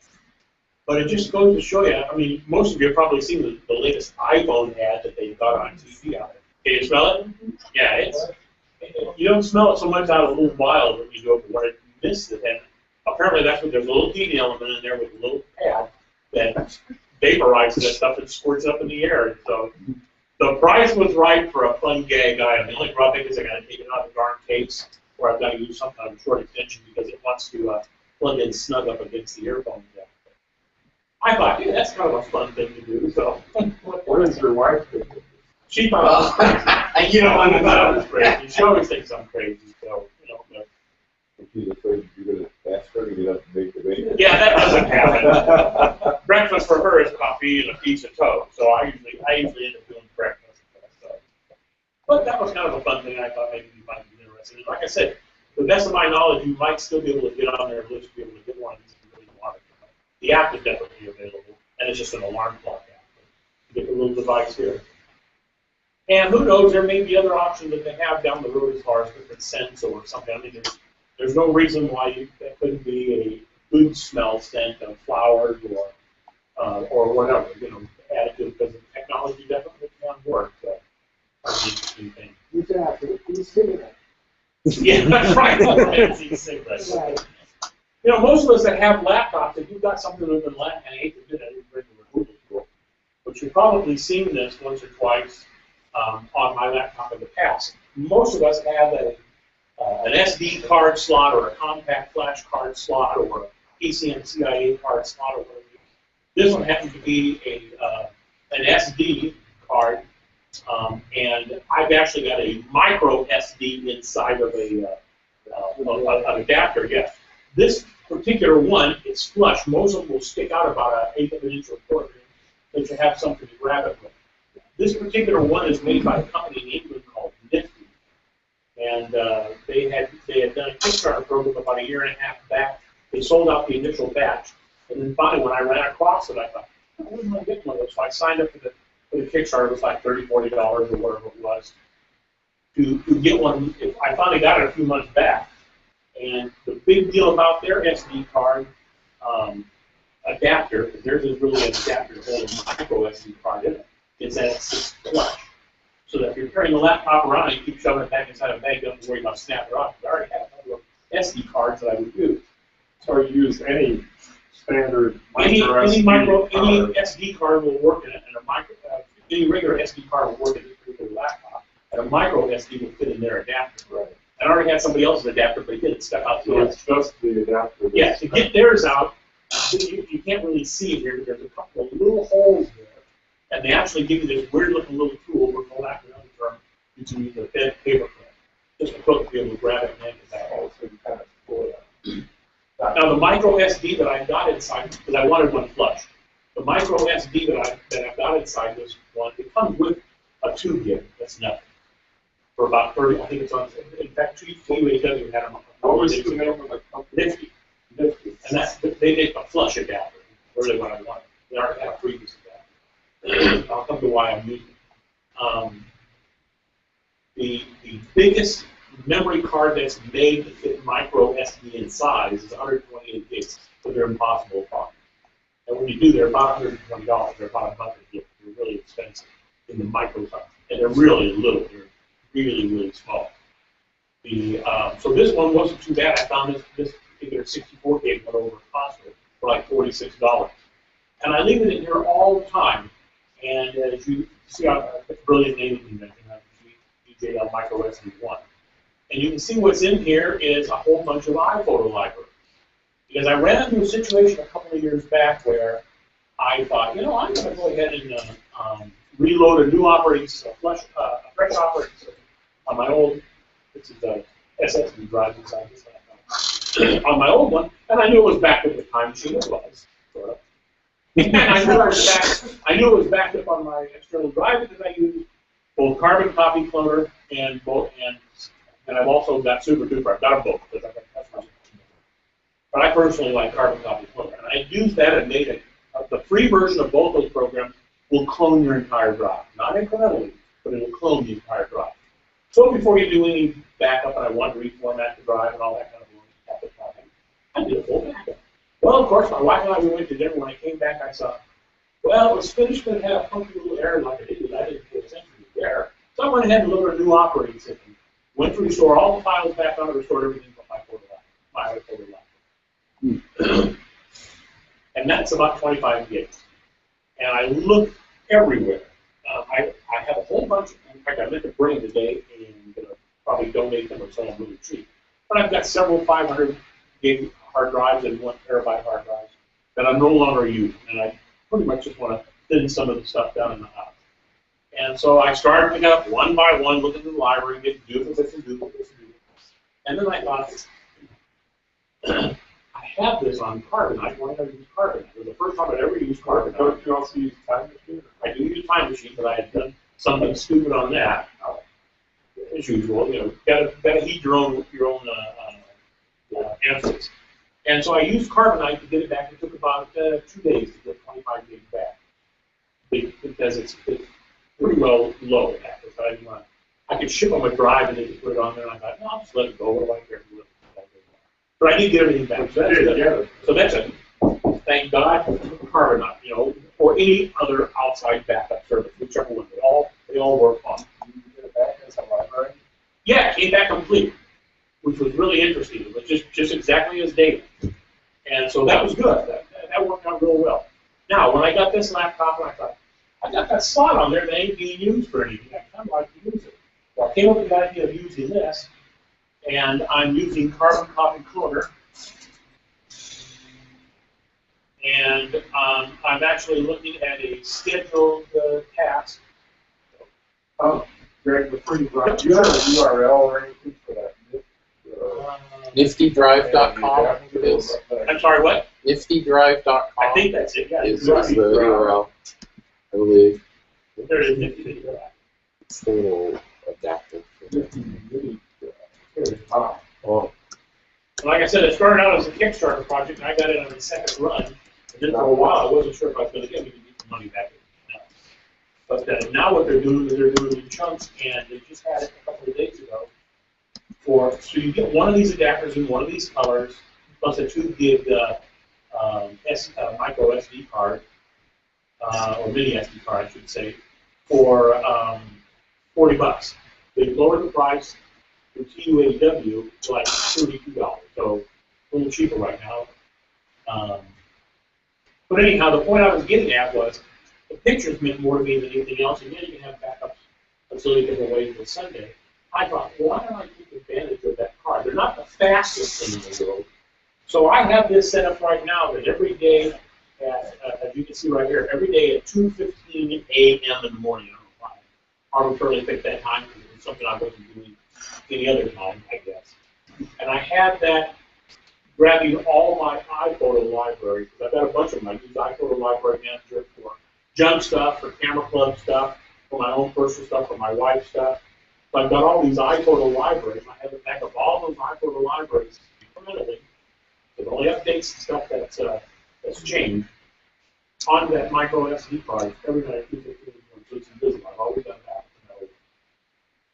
Yeah. I don't understand. Why use a micro SD card? Why not just use an SD card? Because none of the SD cards are flush. Oh, and they so I carry a couple of them. I don't have them with me right now. I carry a couple of them with me in a pinch. I've tried putting operating systems on them. I haven't had any luck. I don't know if you've ever tried to boot up one. Yeah, it doesn't work. I've never had real good success. I've had it to work. It's slow to boot, but it doesn't work. Yeah, we're gonna flash drive. I don't know. I think I put Snow Leopard on one and it booted over. Yeah, did you ever have any luck trying to get it to work? I haven't ever tried it. I've only used USB. I did. I thought, what a great idea to have a backup operating system. Yeah. I carry inside here. I've got 4 8-gig USB drives with Snow Leopard, with Mountain Lion, which I can't use on this laptop, and also with Mavericks, just so I don't have to download it again. But it's pretty convenient nowadays, yes. TheMiniDrive.com. Yeah. If you pull that up, is another one that does this. The reason that I bring it up is that's actually what I bought because they're the only ones who. What's that again? The Mini Drive. They're the only ones who have the 2013, late 2013 Retina MacBook Pro 15-inch has an even smaller slot than any other MacBook. So it's actually not possible to get a mini SD adapter that doesn't stick out. Right. What these guys have is one that is a flash memory card that does fit flush. But Well, I found some other company that made one that was flush, but it had like a piece of tape on it. that's these guys. So that must be the other one that I got at home then. Yeah, because it was the only one that fit flush in my new And MacBook. it wasn't the issue about the size or the brand or whatever. I wanted one flush because I knew I'm a flex. Right. I shove it back inside that bag and not pay attention and break it off inside. So. Well, this is an alternative if the diski drive. Money too, if I'm not mistaken, like $20 for that. I think that's right, yeah. But the thing with the one for the Retina MacBook Pro 15-inch is a 128 gig memory stick, basically, that you put in there, and it's actually supposedly a little faster than the micro SD. Well, I sure think for something that you don't, especially in my case, I wanted an extra backup of my photos no matter what. I mean, yeah, they're being backed up in Time Machine, they're being backed up occasionally onto my Drobo whenever I get around to putting that back in. They're being backed up to Carbonite, but I thought, worst case scenario, I've got an online backup of these all the time. And that was dead space not being used.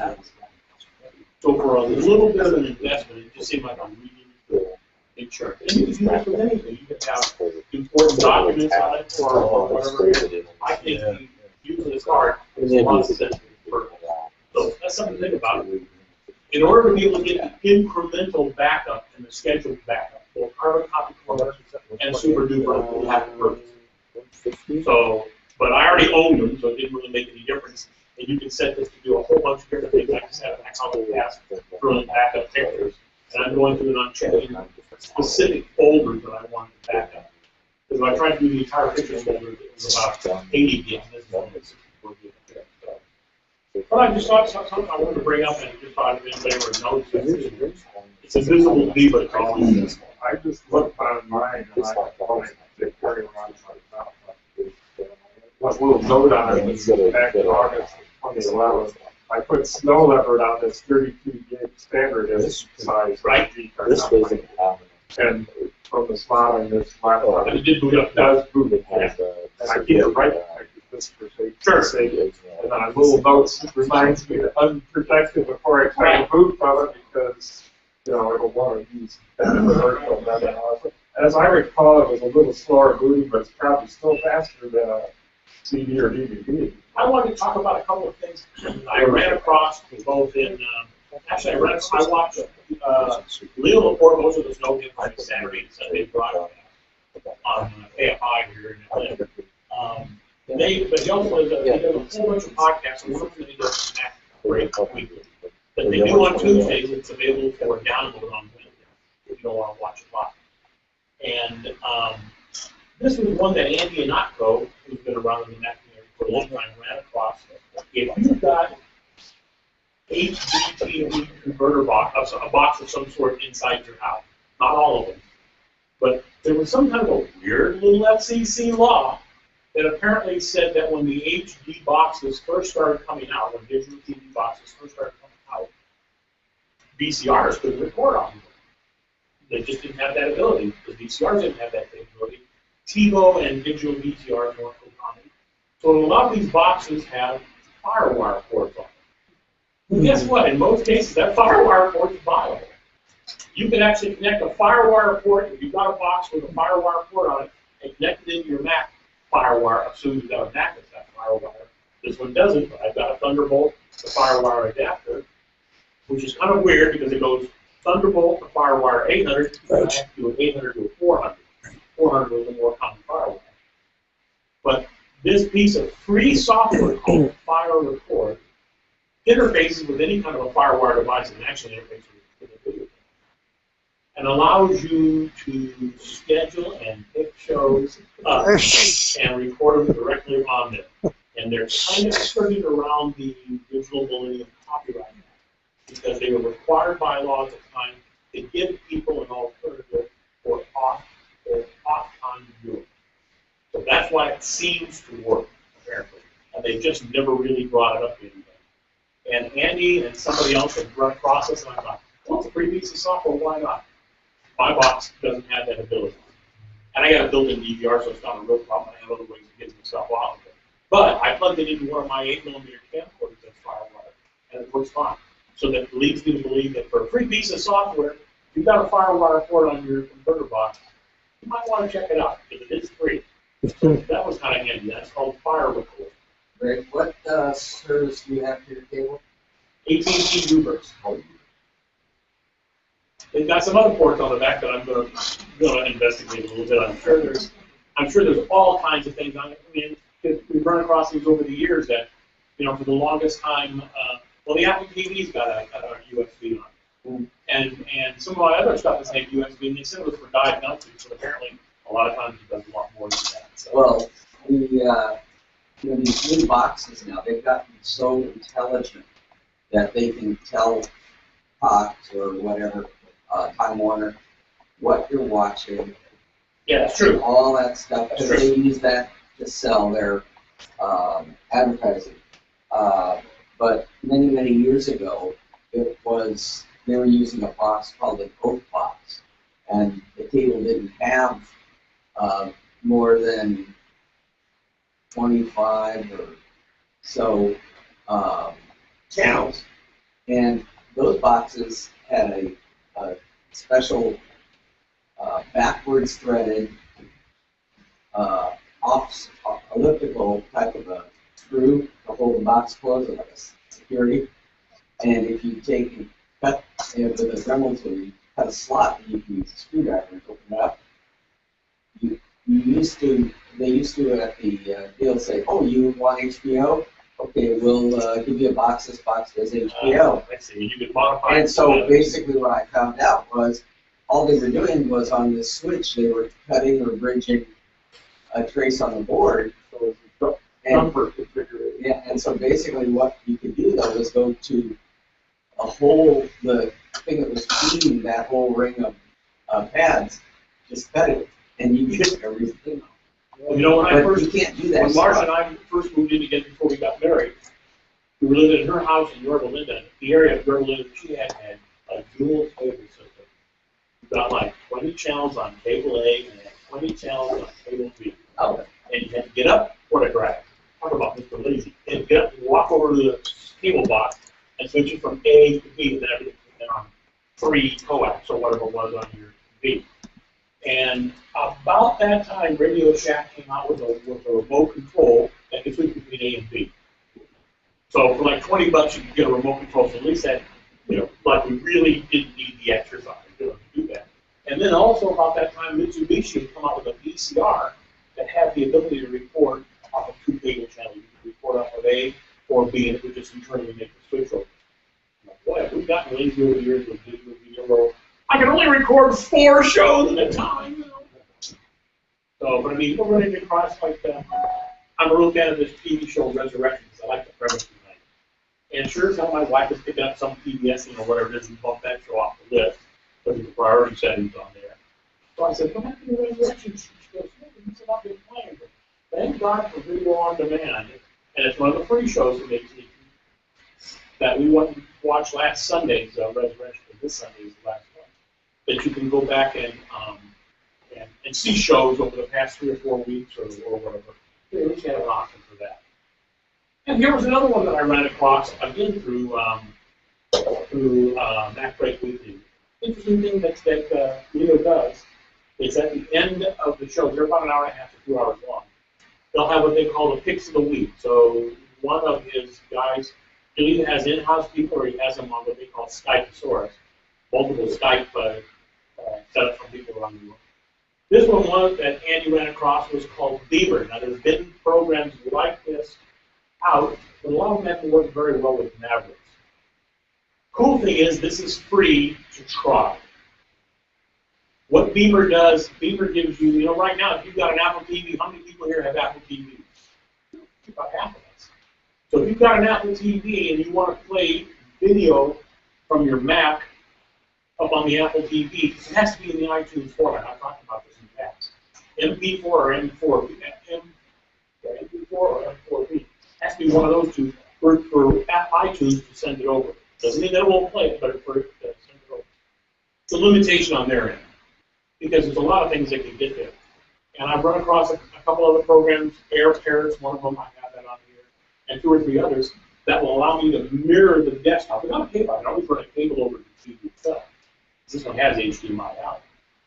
But Yeah, but if you're in a home environment, that could be. it's a drag. You don't want to run a cable 30 feet or something. Yeah, well, somebody could trip That's over right. and all that. I have carpets to lay across, I have to do that. So Yeah. anyway, I ran across this one from Andy called Beamer.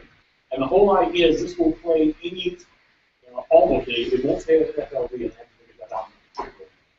But it'll play, if you've got the ability to play it here on your computer, like DLC, Beamer will send it to your Apple TV without having to go through iTunes. So it shows up, and I've been able to get it to work relatively well. I've only had it for a couple of days.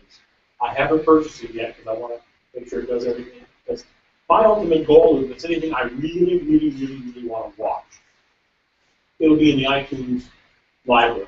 So that I've got that master. I've got 1,000 movies and 1,000 TV shows and a lot of stuff that I either ripped off of Laserdisc or off of DVDs or got from somebody else, or a friend of mine was on the Academy screener, so I've got a few of those. But that's great, but you can't play anything that's not set up in that format. Yes, sir. Do you think that would work for audio, not in iTunes, going to an airport express? I'd be willing. Hey, it's free to try, so I'd be willing to give it a shot. I mean, I'd go ahead and download Beamer and see. I would think so, to be honest. But the audio should be easier than anything else.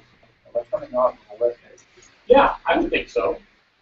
There is an application for this one. Yeah, I have that one too. I've tried them all, but a lot of them only work in certain combinations and in certain things. So far, this one seems to work pretty good. So, like I said, you can try it. It's good for a while. It puts a little label across the bottom of demo mode or whatever that it is. But at least you can see what it's going to do for you. And for $15, I didn't want to shop the money because I fell with the money for other ones like Air and a couple others. It worked for a while, but didn't do what I wanted. I like the idea of mirroring the screen up there in case I wanted to explain something to my wife or whatnot. And I use a program on here called Reflector, which allows me to take my iPhone and put it on the Mac, display-wise, like we've seen Adrian's done in the past. Steve was trying to get it to work earlier today. But it seems to be something about the way that our benefactor here was done to use their facility. No, Greg, what happened was I just realized it. No, not your version, the version I'm talking about. It's something about his network, he's got the ports blocked. Oh, so that's why I can't get my iPhone to talk to my Mac here, which would then put it up here on the screen. I take it home and it'll work fine. It works everywhere else. It's something unique here. Here's just something else. Yeah. I was. Now that Adrian's here, he probably could have figured it out for Yeah, I had to connect the Apple TV and the computer to a hotspot on my iPad. That's how I got it to work. Oh, okay. Because I used the connection sharing on the iPad and had everybody connect to that instead of using his. We probably can get that if we have time to experiment with it. We could probably get that combination for it. Yeah. It'd be nice to not have to carry the extra. We always have the iPhone and the Mac with us. Yeah, nice to have The other thing is, if I have to found the other way and talk to Russell sometime. See if that's true. Or maybe I can come in one day and play with it or something. If he's not willing to unlock the ports, or if that's what it is, or whatever it is, he might know a solution that'll work without any changes on his part requiring it. Well, anyway, those are two that I wanted to mention to you before I went on any further. That if you're interested in stuff like that, I mean, I'm a big fan of that stuff. Okay, I want to talk a little bit about graphic converter. The latest version is 9. It's available on the App Store. My recommendation, if you're going to buy it from the App Store. First off, in case you trash it, you've always got access to it. And of course, if you buy it on the App Store, you can play it on, you can use it on all your Macs.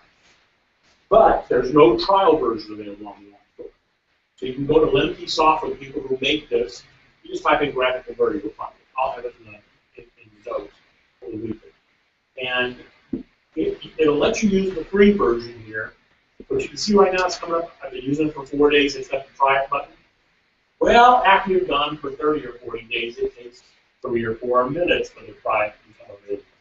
So their way of getting you to buy it is to get some additional speed out of getting it to launch.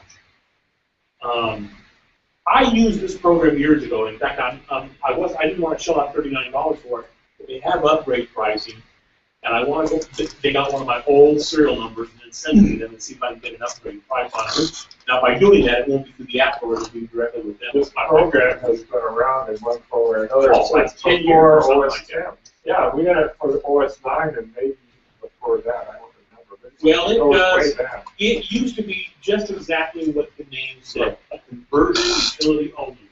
I'll convert an Amiga format to a Targa format, or a Photoshop PSD, which was unique at one time, the Photoshop, to a JPEG, or to an enhanced JPEG. Now, not only does it do that, but it's also a graphic editor as well. And it can take screen snapshots, and it can open up almost any kind of image, show browsers, do slideshows, and do batch conversions. So if you've got a whole bunch of, let's say, raw pictures that maybe you've been taking raw pictures with your camera, and you really need to have them in JPEG format rather than do them one at a time, you can point to a folder of raw pictures and say, yeah, everything that's got a .raw, make it a JPEG. Whatever quality. You can do that in conversion mode if you want to. So that's pretty handy. So let's take a look at what it can do. I'm going to open up a file of some friends of mine that they sent me. And ultimately what they wanted me to do is they sell a nutritional, it's not like a Shapley deal or an Amway deal. They sell a nutritional supplemental kind of thing.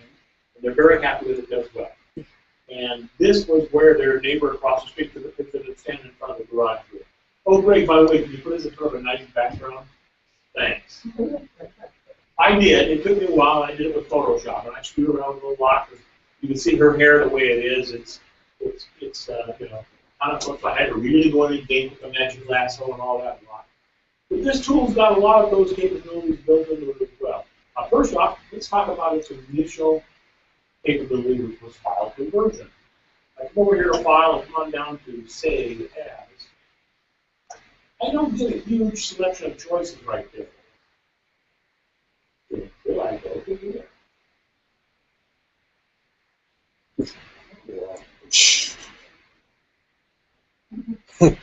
I don't think there's any format out there in the world that this doesn't work with. It just absolutely amazes me that these people, and let's face it, 99% of them probably are variations of somebody else's. I mean, startup screen. Who offers a startup screen? It makes me to continue to support all these old formats. It really does. Atari. Yeah, because like, you don't see a lot of these anymore, like PGA, those are really high-end stuff. Windows Bitmap, yeah, Mac Wavelet, I've never seen that. Windows Cursor, great. TRS-80, all the Trash 80, yeah. I've got a question for you. On Nikon, their raw files use the extension NUDA. Is that the same? Yeah, that's in here. Is that the same as the .raw, or is it different? It's raw, but it's an enhanced raw. And so, interesting enough, this has the ability to read the EXIF data as well. The EXIF data is like where if your camera's got the GPS capabilities, where you put the latitude, longitude, where you put the picture, the time of day, the f-stop and shutter speed, what the ISO setting was, if you turned on any enhancements in your camera for filtering or whatever it is, it's got records all the what we call metadata. All that junk is recorded. It's recorded with every picture. It's just a lot of applications don't have the ability to see it. Now, even inside of iPhoto nowadays, you can see it usually down in the little info. But you can go through here and, I mean, look at this, make file name ready for web. All that means is it's going to take up the spaces, or it's going to put in percent signs altogether, because the web doesn't really like spaces in file names. So that's got a lot of capability to it, besides all the other options. And here's kind of like before and afters that you can see from a quality standpoint. But you can, when you're doing like JPEG, you can come through here and you can actually see what the quality is going to look like when you go from low quality JPEG to high quality JPEG. As far as saving file size wise, what all it's going to do. So that's pretty good. Look at the original was 5.7 megs. At this setting, right now it's going to be 619. What's the lowest possible setting? It's going to be 359. And at the highest, it's going to be even bigger, because it has to put in enough information in there to tell the other end what to do with it. So sometimes converting it into a JPEG doesn't always save space. It depends on which one you use, but the file and what it's going to be. And you can always come up here and bump the numbers up higher if you want. Pretty handy. It's got a lot of capability built into It does have, if you've opened up a batch of images, they don't have any others open, that's why. So you've got a batch of images open, it will expand out. And you've got, here's your adjustment tools for getting access to it. So, some real simple basic. They've really done a great job of this over the last couple of versions of it. Always a reset to get back. Always an apply option, so if I want to jack the color up and really make it tack sharp, because it starts getting into noise, so you've got to be careful, and maybe I want to rotate it for whatever reason a little bit. And then if I apply it, it makes that permanent. So I mean, if this horizontal line back here, I was going to keep that in there. If I wanted to rotate a little bit and prop it down to where I could get a normal shot out of it, I could. Yes, sir. You talked about the ones you put a different background. Have you got that here, before and after? Not done with this program. I should have it. And with the different background and after doing the beauty part. Now that I can't do, but I thought you said you did. Let me see. You had no Photoshop, I took it with the beauty part. Here's that. Well, the nice thing is if you've got images that don't have previews, this has the ability to make those. That's what we ended up using. Not too bad. That was done with Photoshop. Yeah. And they wanted to use this on a colored business card or form or something like that. So I had Tahitian sunset. I had like orangey yellow in that, which I personally really liked. They wanted blue. So at least I wanted to vary the blue back on a little bit, so because she's wearing blue already in the outfit, kind of a dark bluish gray suit. So, but they were real happy with the results for this. So. When you're not getting paid, you don't want to spend a lot of time on it. Yes, the real estate agents. Pardon? Yes, the real estate. No, like I said, they sell this nutrition-based. Oh. For another word, crap is what I call it, right? I mean, I've sat through some of the presentations. It's a Ponzi scheme deal where, you know, if I sell it to you and you sell it to somebody else and you get somebody else to work, I get a piece of the action all the way around. Well, it's no different than any other business. They all work that in one way sense or another, but it wasn't for me. I've learned the hard way over the years that I'm not disciplined enough. Now, here's a good example. There is no preview for this. I can click on this and it will generate a preview.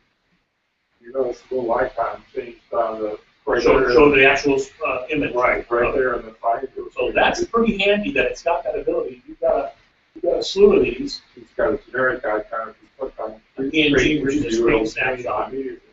Right there. That's great. Yes. When I go through pictures, I shoot everything raw. But then what I'll do is after I've done all my editing, I'll save two JPEG, one full size, and then I'll also go back and save a second one, like web size. Right. Can I go through, edit everything, and basically do them all and just like that make everything? How much does this thing cost? $40. $40. But it's available. Let's see everywhere else. I'm not sure. You might want to look around and see if anybody else is cheaper. If you don't find anything cheaper than $40, like I said, buy it from the Apple Store. Just for the privilege of if for whatever reason, hey, I don't use that anymore, and then 6 months down the road, I wish I had that. I'm trying to get some of these software companies, vendors, even though you own them one time or another, are really pissed about sending you that software. You know, just mercy. Yes. I do it too. It's actually tools compared with Photoshop. Exactly the same.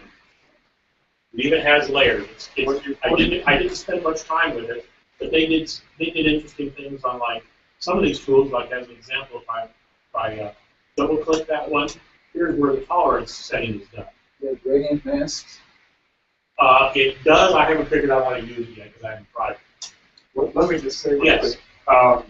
As most of you know, you can get Adobe Photoshop for several $100, so you can rent, use the whatever, buy the month for right for all the Adobe stuff for $30. You can get Photoshop elements for consumer And if you look version. around, you can get it for about 50 bucks. Oh, 50? I was gonna say the list price is like 80. Yeah, So for if you look around, you can almost always find for elements for graphic $49.95. converter, it's less expensive, but it actually does pretty much all the other things that you can do with elements, other than it might not be quite as user friendly, but it's pretty good. And Like I you said, can always it's convert got them everything in it. to The only thing it really doesn't support, it doesn't support, if you're really into plugins from third-party, you know, somebody makes a plugin for Photoshop that gives me sparkles on my eyes or something like that or whatever. And believe me, there's a plugin made for everything. And the plugins are nothing but shortcuts of you could have done it yourself. Plugins are just shortcuts to do all that. And this thing doesn't support this thing will, oh, it doesn't support. It doesn't support plugins. Okay, so if you got plugins or you want to You use have to your manually do it. gotta use elements. Then again, it's $40, so You're right. Like I said, I'm a big advocate. I wasn't at first about the subscription software thing. And I owned four. I owned 3 programs that I used pretty regularly when I was working on it. One was InDesign for layout, because PageMaker really wasn't being supported anymore. So it's alternative. Quite honestly, Corp Express sucks as far as I'm concerned. You can do it. But they went from version 3 to version 5. It's only took 5 years to get there. And they were real bad about helping people out. Part was always bad to do it. Yeah. But it had some pluses that Right. People use it because they have to, not because the company was. But I use Photoshop. I've been using Photoshop since version 1 days when it started out basically as a graphic. That's exactly how Photoshop started out. Probably where these people got the idea. And then I used Illustrator. I've been using Illustrator since version 1 day. So now the updates from one version to another version are about $149 a pop. For an upgrade. For the new version, it might be like $299, something like that. And quite honestly, it's always been one of my gripes with software vendors that if you've been a loyal user from version 1 days and now you're at version 7, I pay as much for the upgrade from version 7 to version 8 as the guy that started with version 6. They go to 8. Yeah, that's a little pissy out here. But I kind of figure since I was such a loyal customer all along, I think I shut it up a little bit better break. So I found myself getting versions every other year, every other version. I go from 5 to 7 to 9, 4 to 6 to 8. That kind of deal. Because unless it had something that really solved the specific pitch that I had about the program, I didn't upgrade it until I really absolutely had to upgrade it. So in a given year, I might spend $150 for Photoshop, $150 for Illustrator, $150 for InDesign, the 3 that I use most of the time. Yeah, I'm a Flash owner, but I hadn't used it for such a long time. And I own Dreamweaver, I hardly ever used it. And I really didn't use Fireworks or any of the other stuff. I didn't use Lightroom. So I'd be looking at about $450 a year in upgrade 3 application programs. And I ran across this deal, which was if you owned any of the Adobe products, I don't know if that's what that probably, you could sign up to become a Creative Cloud member for $30 a month. And what that gives you, so basically you're looking at for being $60 a year, about 2.5 upgrades, the way I look at it, for every piece of software that they make, and all the updates. Now the drawback is, they're going to get $30 a month whether you use it or not. But the subscription's a good deal for the software vendors. If you use the software, it's a good deal for you because you get the latest, greatest, up-to-the-date, they come out with a bug fix or whatever it is. It's called an enhancement. You don't have to wait until the next point release comes out. All of a sudden, I'll start to Europe. They have a little program that runs, that normally runs all the time. It'll run when you manually start up Photoshop or whatever. But all of a sudden, I'll see a number 2 up there. I'll click on that and it'll say, there's 2 updates, one for Photoshop and one for Illustrator. I don't even have to start the program up. It's just done for me in the background. So you know what? 360 started to look like a really good deal for me. Now, when September is my 1-year contract. When it's over, then I have to sign up for another 1-year contract. Supposedly, it's still $30 a month. I'll make the evaluation at that point in time. Do I still want to continue on with this? Right now, I'm not using it enough that I think it's worthwhile. Right now. But I'm hoping to get off my butt and do some more. I want to learn Lightroom. There's a lot of, somebody had a deal on UAW, as a matter of fact, on unlimited Adobe training, third party, $100. And so I thought, for $100, that's pretty reasonable with every one of these applications that 15, 20 videos for it. So in my case, a lot of times it's just, I can't remember how to turn a 2D shape into a 3D shape. Done it before, but in Illustrator I've revolved it. I made like capsules. It's not something you do every day. Do it every day. You don't remember how, you know. And I can go through there. Yeah, I can go online and I can probably find out how to do it online and probably do 50 tutorials. But now you got a consistent way for somebody to show you how to do something. I decided to go with that one. My wife started giving me a hard time about spending money. I said, really? You subscribe to the Orange County Register of the Los Angeles Times. That was about $1,200 a year. That's a lot of redundancy there. It doesn't look so bad when it's 30, 40 bucks a month each. Isn't that kind of redundant to have both? Yeah, I think so. Well, she says, well, I see different people in the dead people section. You know, you're best. Yeah, I recently received through email an offer from Macworld, and it was, I think it was 6 or 8 different pieces of software. One of the bundles? It was a bundle. You name the price. Wow, yeah, I've seen that. Okay. For what? Well, there's a number of pieces of software. I started to look into it. You know, this couldn't be because the software was, the normal price was a lot. And so I finally found out what the hook is. The hook is that these are companies that are willing to have you use their software not for 30 days or 60 or even 90 days, but they're willing to let you use it for the first year. Because if you read the license agreement, it says that you have to pay a fee every year. So that's what that was all about. And if anybody starts looking at these free offers, which, you know, you can get all this software for $1, there is a booking. Well, I've always been a firm believer if you use it to play with, kind of a gray area. Acquired software, you can acquire anything out there. It's my term for theft, okay? But I've bought more software over the years as a result of doing that. Because I would find out that this piece of software really does live up. It really is worth the money. On the other hand, I want to spend $50 for it. What a piece of junk that is. After I've used it for a while.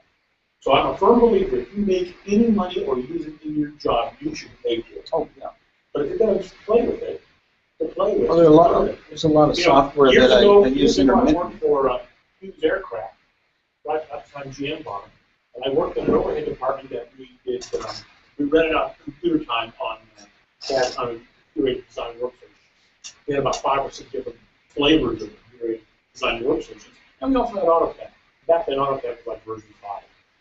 And AutoCAD, they'd come check out the disk, and we'd go $5 an hour or whatever the heck it was, and bring the disk back. And of course, we found a lot of people that would copy the disk and take them home, but that wasn't really the responsibility, or the rag on it around getting copied. About that time, Autodesk, the owner of AutoCAD, decided to come out with the dongle. So we rent out the dongles. Now you could load the software on all the machines. That made more sense. Just waiting for network licensing. They take a dongle, they plug in the computer, that would allow them to run that application. Drawback is they couldn't take the software home and use it. AutoCAD learned the hard way after years of playing this dongle Mickey Mouse game that people weren't stealing the software to resell it at a swap meet. They were taking the software to put on their home PC and on their own time, not on company time, were training themselves. So now they go to work at another company, and the company was at the point of making the change. But that was at the time when they were going from drafting boards to CAD.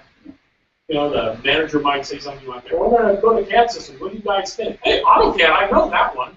But the guy had, stolen the software, taken it home, learned enough of it, thought, "Hey, this is viable. Yeah, it's $2,300 a copy to buy for work, but I already know it." So they learned the hard way, and over the years they they've gone around that problem where it wasn't so much of an issue. And that's why you saw things like Microsoft make the option where you can have it on 3 computers, a portable, a home, and a work. Because they figured that, as long as you don't do any more than that, you're probably okay with it, okay? But again, it was the same kind of a deal. If you're training yourself, you're paying for the training. I'm not paying for the training. And so nowadays we have things like license management where you can have the software, on 1,000 different machines, and only the first 8 guys or first 10 guys or whatever who started up get access to it. And Photoshop was one of the first ones that did that. I used to have, when I worked for Hughes, the last couple of years I worked for Hughes, worked for Black & Decker, I had Photoshop down in Irvine I had a license of it, but they would occasionally use the license when I wasn't using it up in Anaheim, because I gave them that permission to do that. The only time it was an issue for me was when I had a job to get done. I'd call them on the phone and say, got a choice. Finish it now or I'm going to disconnect it. That's the way it works. And that way somebody else got to use that license when it wasn't being used by me. So it's gotten a lot more fair over the years. Like I said, I'm totally against buying it and reselling it, because that's just wrong. But to buy it or to acquire it, to learn it, sure, who cares? If you make a buck with it, you should pay it. Yes, sir. Is there a possibility of asking a credit card question on that? Microphone lower. I've got a credit card that I know, a city card, there's a RFID chip, a chip. I know that because I can see it picture of it. Then my American Express card, I don't see anything. In credit cards, there is an RFID in it. Can you see something on the surface? No, not necessarily. No. Not necessarily. No. Like Fast Pass. The Fast Pass is RFID. Like the gas stations that had the little goofy thing that you just waved it at the thing, that was RFID. What you're looking at is probably not RFID at all. It's probably just a bullet in there, but makes it difficult to Well, card. the thing is I had. No, sometimes the chips are visible. Oh, yeah, sometimes you can't see the little. Just the way they designed it. I mean, that's the new system.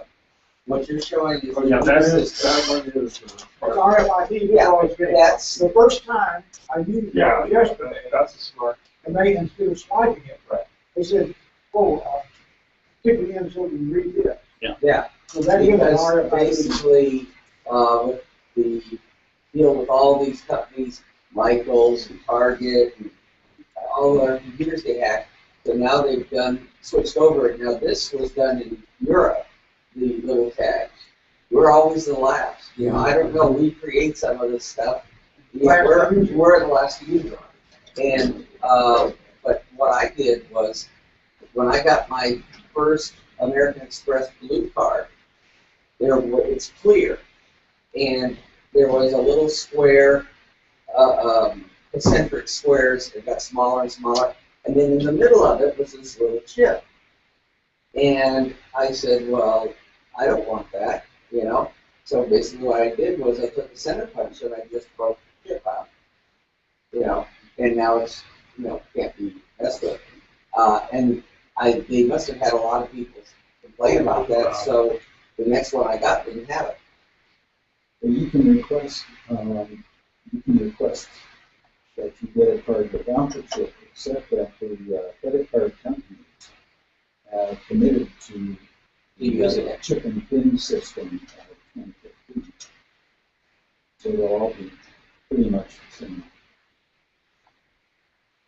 Well, one reason that was given is, I don't know why it's more popular in Europe, but I have read that it's more expensive here. They have to change all their point of sale for the controller and everything. They want to go to the expense, but what, I'm sure it's costing them a lot in fraud too. Yeah, I mean, so I don't know. You wonder why their interest on cards is so damn high. I mean, I can't even get 1% from the bank on my money, but yet they can charge us 14. What's the what's the deal? Isn't that like they call usury? California has or doesn't have a lot of things. They auto manufacturers. All three, foreign Japanese manufacturers moved out of California. Yeah, and Texas is trying to get these businesses like that Sriracha stuff up in Irwindale. Tesla's already made the decision that they're going to open a plant in China, but they say it's only for Chinese sales.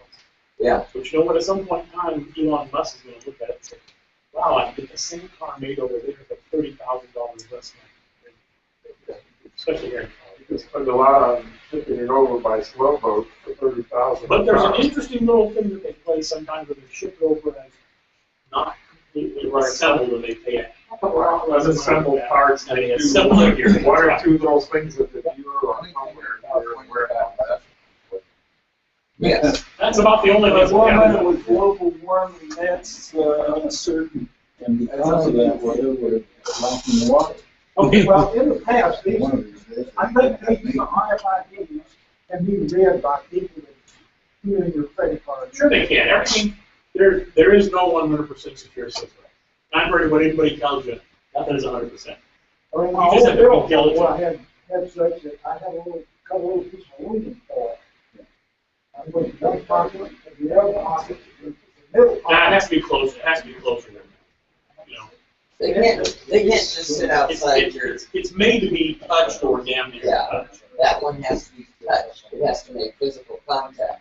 The one that Well, I first off, had. there's nothing in there that generates electricity. It has to be inside of a special magnetic field for it to be able to energize it and send the signal back. it's not just magnetic, it's radius. Right. Yeah. But it has to touch the point that It has to be within their there's no battery or Right, that's source of power in the car. It has to come from the device. But this can be denied. And when the device is standing device, the new guy, even though there's no power. Yes, but the thing is that that data that's on there, and I was looking for something that can read it, and on the internet you can probably find all these things to find out what data is being stored, but it's probably encrypted, and basically it still requires a PIN. So you have to be there with your brain in gear to type in a PIN.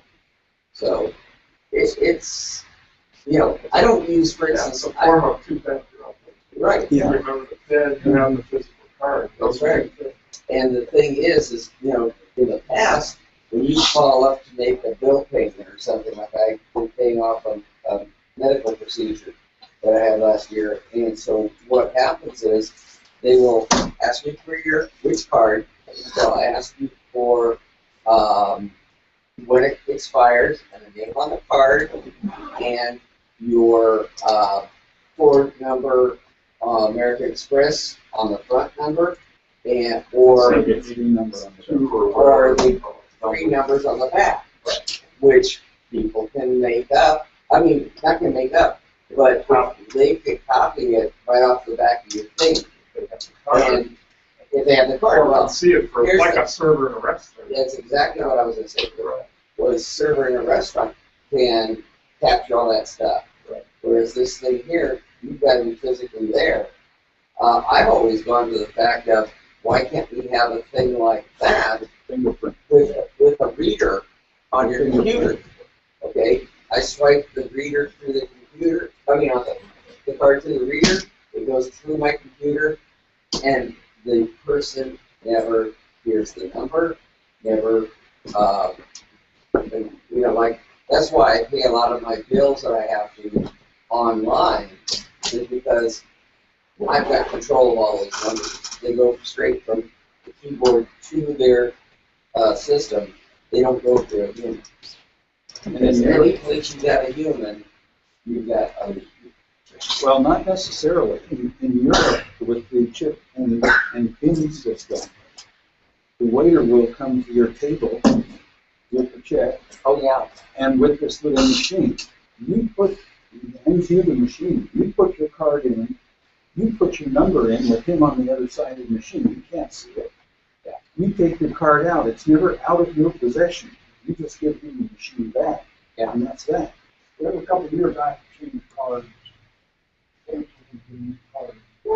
It happens. Any word about the hybrid? You know, the only thing I've seen on that is it hasn't really affected, it hasn't affected map at all. It's mostly at the side sort of had an issue with it, but it doesn't seem to have been anything big about. Well, I mean, it could actually affect anybody regardless. Look at your billing, or you get your billing back, Right. and make sure there's nothing on there. But it's something that the website or the website has, the company that runs the Apple website was has to there. do. It's Apple not was something always that happens on your computer that needs to be fixed.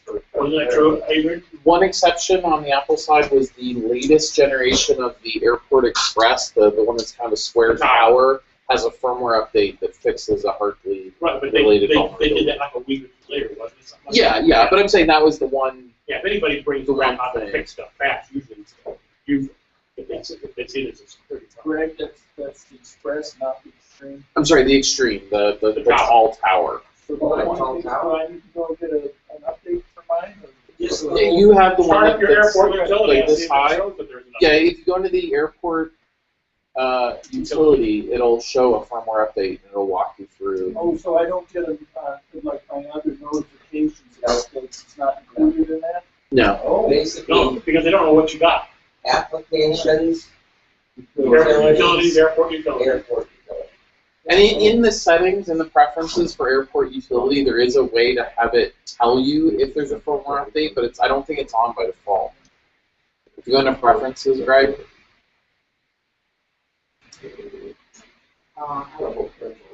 They can check for updates automatically. Weekly or daily. Takes so little while to do it. Google, I don't know. Pardon? Google, yeah. For a shame. I feel bad about that. No, but if you have a Google Maps. Yeah, true. Then you have a common way. So it's during contact. Okay, real quick before I finish, so I can finish this up. Here are some of the options to look at. Even has a built-in Dropbox option. A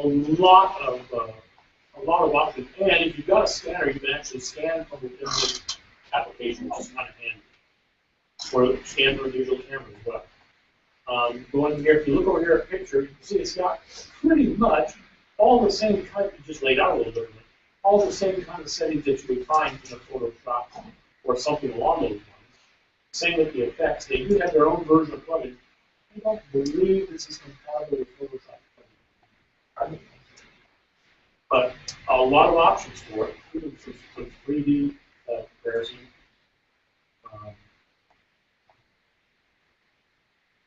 A lot of capabilities for a $39 phone.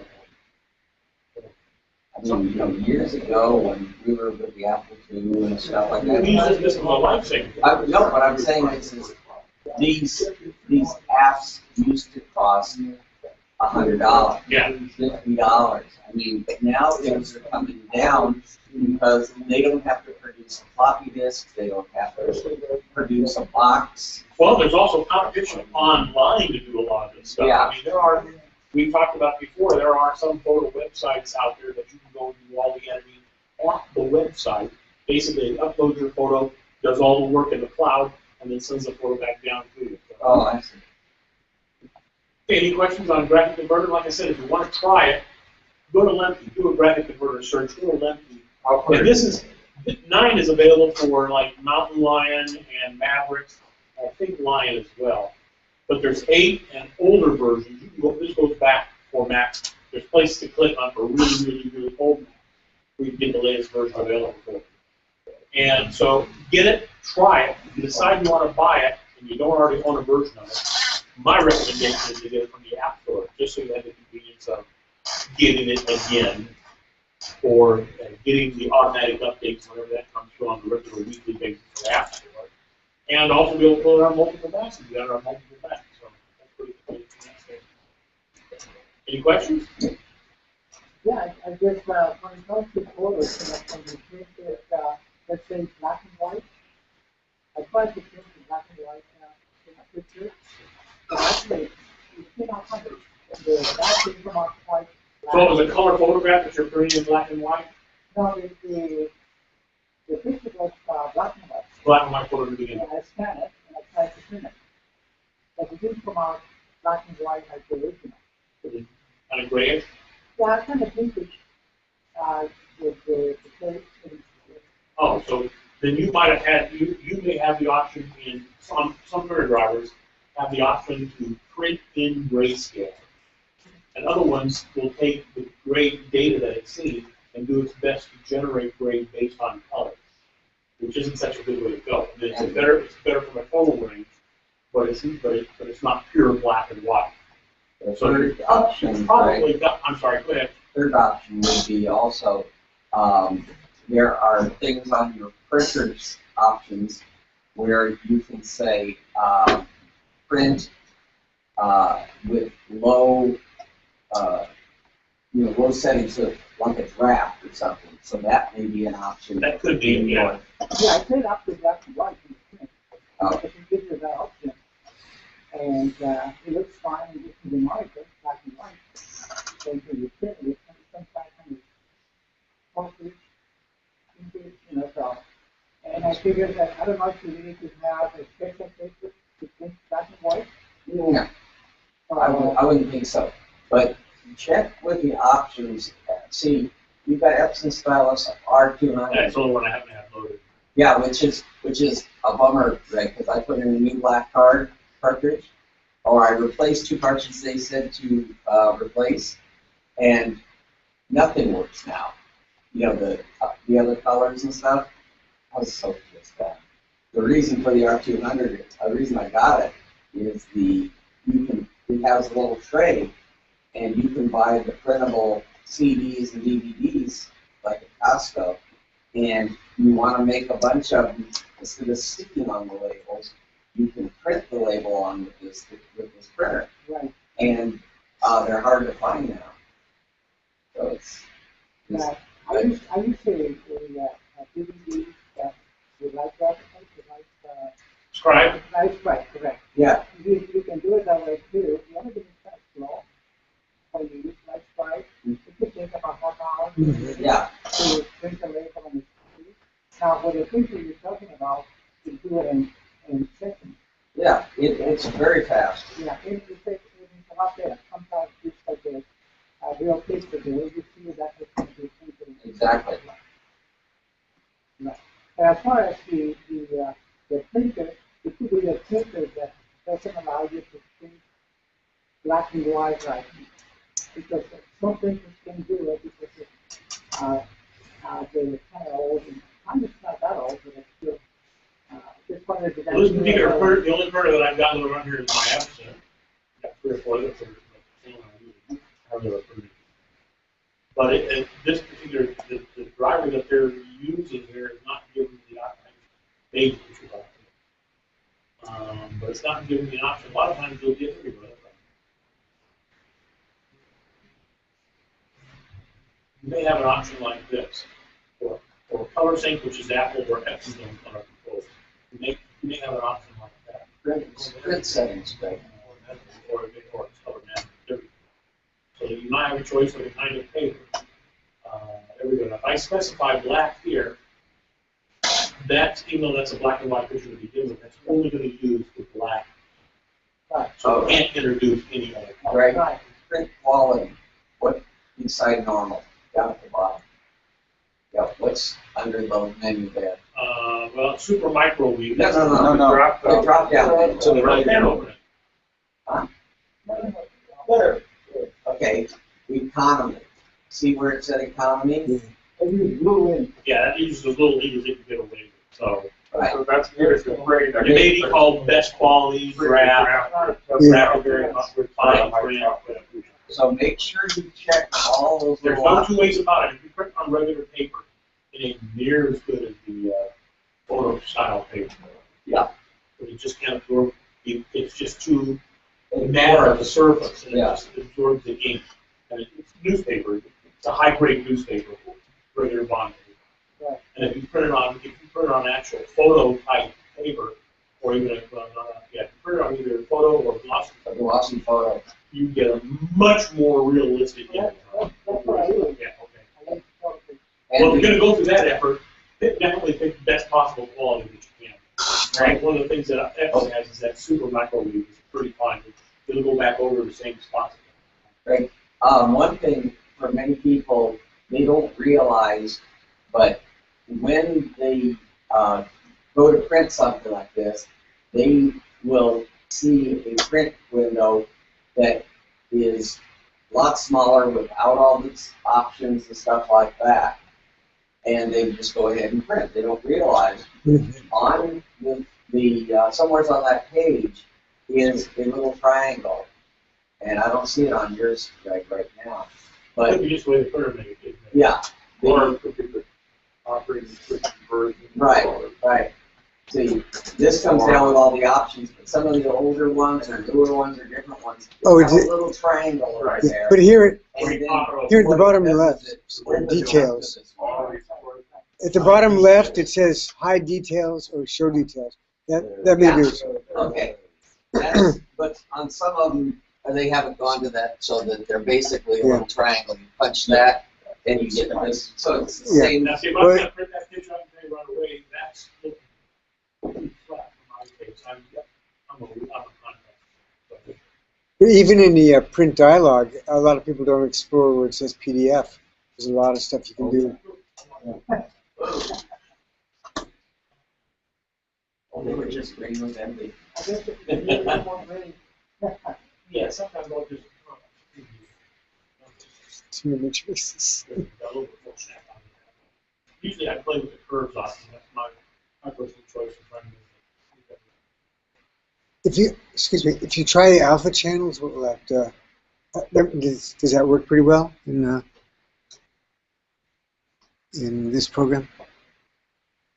It was under edit, I believe, or effect. You brought the color out, that's why. Yeah.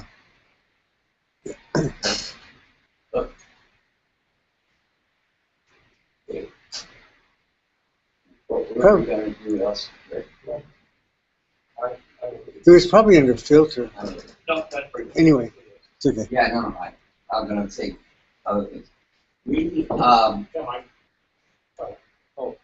I just have a totally different question. In streaming video off the internet, if I go to play it on television, it comes out black and white. Really? Yes. What am I Are you doing wrong? connected to the TV with a wire? With a wire. Okay. Now You're going into an Apple TV and then your TV, is that what you're doing? No, from my computer directly to TV. What kind of computer is it? How are you? iMac. iMac? How are you connected? Why? Yeah, but is it DVI, HDMI, or? It's through the, it's the connector in the back. Thunderbolt? It's a mini Mini display. DVI. Oh, are you using, converting it from DVI or something in the computer to RG? Yeah. To, what do you call it? HDMI? No, component of composite video. Yeah. Composite video. Yes. It should still work. It might not be as good a picture quality, Yes. but it shouldn't change. I mean, the first level above component is like sRGB, and then the next level up is like, you're starting to get into discrete, and then finally you get into like HDMI. But I've got a CRT TV, But all of a it big monster. So it's still. Any ideas on that? Pardon? Any ideas why he's getting black and white? I've got an idea. Quite a while ago, I think it was black and white product. Wasn't it sent down the green channel? Because there was 3 wires. Well, usually the sync is sent down green, as I recall. Yeah. That's right. That's right. Yeah. You definitely have RGB. It's composite. No, that's RGB, isn't it? anyway. Composite is basically An RGB, video, yeah, left and right audio. Component is RGB. Yeah, it's available. Yeah. All those systems, everybody's name should be color capable. What kind, you have an adapter of some sort to go between the output video format or connect to your computer and what the Right. and maybe that adapter is Take and swap it out for another one or take it on another system or setup and see if you can tell whether the toggle moves along with the adapter or stays behind. And that might narrow it down. Like here it is. This is the wrong one. Like here is this is S video on this one here, and then these two would be, this would be component video. Composite is where there's stereo audio and one video. Yeah, that's right, composite. Composite, that means everything is composited onto one. Right, but there was a certain, I had a monitor at one time that broke it into four. It had a sync line, it had R, G, and B. Right, and before they had that, they fed the sync right, on the green. Right, it's separate. It was back when This one's to take VGA into conventional audio form, into conventional form. years ago, Apple had their own 15-pin two-row connector. Yeah, and that was unique to Apple. And I'll tell you something, that caused more problems because I have a drawer full of adapters that are this big, you know, nothing really major. It looks sort of like a regular VGA kind of a thing, only they're round as opposed to rectangular. Yeah. Oh, no, I'm not talking about the ADC connector. Oh, okay. These were, all the monitors came out with this 15-pin two-row. And so what happened was there was, you either get a little manual or they print a little thing right on the side of it, and it'd have dip switches and a rotary switch. Yeah, in fact, you can buy the adapter with the dip switches on it. Yeah, I have one of those also. So do I. I took it out of my bag finally because I never used it. Mike, what you might do for us to help you is take a photograph of the adapter and put it up on the list for us. And with the connectors going in one or Or wear sunglasses so you get color. any identifying info for be helpful. Yeah. To the picture. Okay. That might mean you might have to take 3 pictures, one of each end and one of the side or something. Yeah. Whatever. Or maybe you can do it in the computer. Okay. All right, anything else on graphic converter? No. I think we leave to that. General question. Yeah. And I think this started with Garden Maverick. Whenever I save an archive of a Safari web page, which does not save the URL automatically, by the way, I can take the URL, copy it, and paste it into the get info window for that file. And therefore, I can always go back and find out what page archive. I do that with Mavericks anymore, because Mavericks uses that space in the get info window for what do you call it? Tags. Not only that, all of those URLs I saved over all the years, gone. But if I reboot from my old operating system, I can see them. So they're actually not deleted, they're just not visible. Exactly. Or at least not the way you're trying to. Not even allowed you to enter new ones. Well, the metadata, which is what that is, and it's like the date and timestamp on the file, and the name of the file.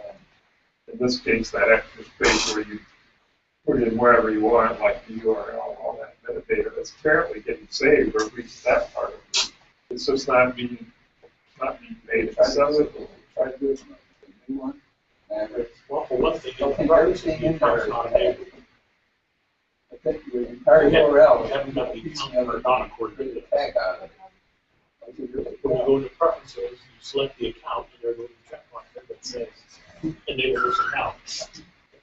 That's what I'm guessing at. Yeah, probably. You're in there right now. I'm in preferences, I'm in the preferences, I select the account, and let's say there's entry down to the top of the checkbox. Spot. It turns it out on. I'll say the URL. and then click OK. The archives.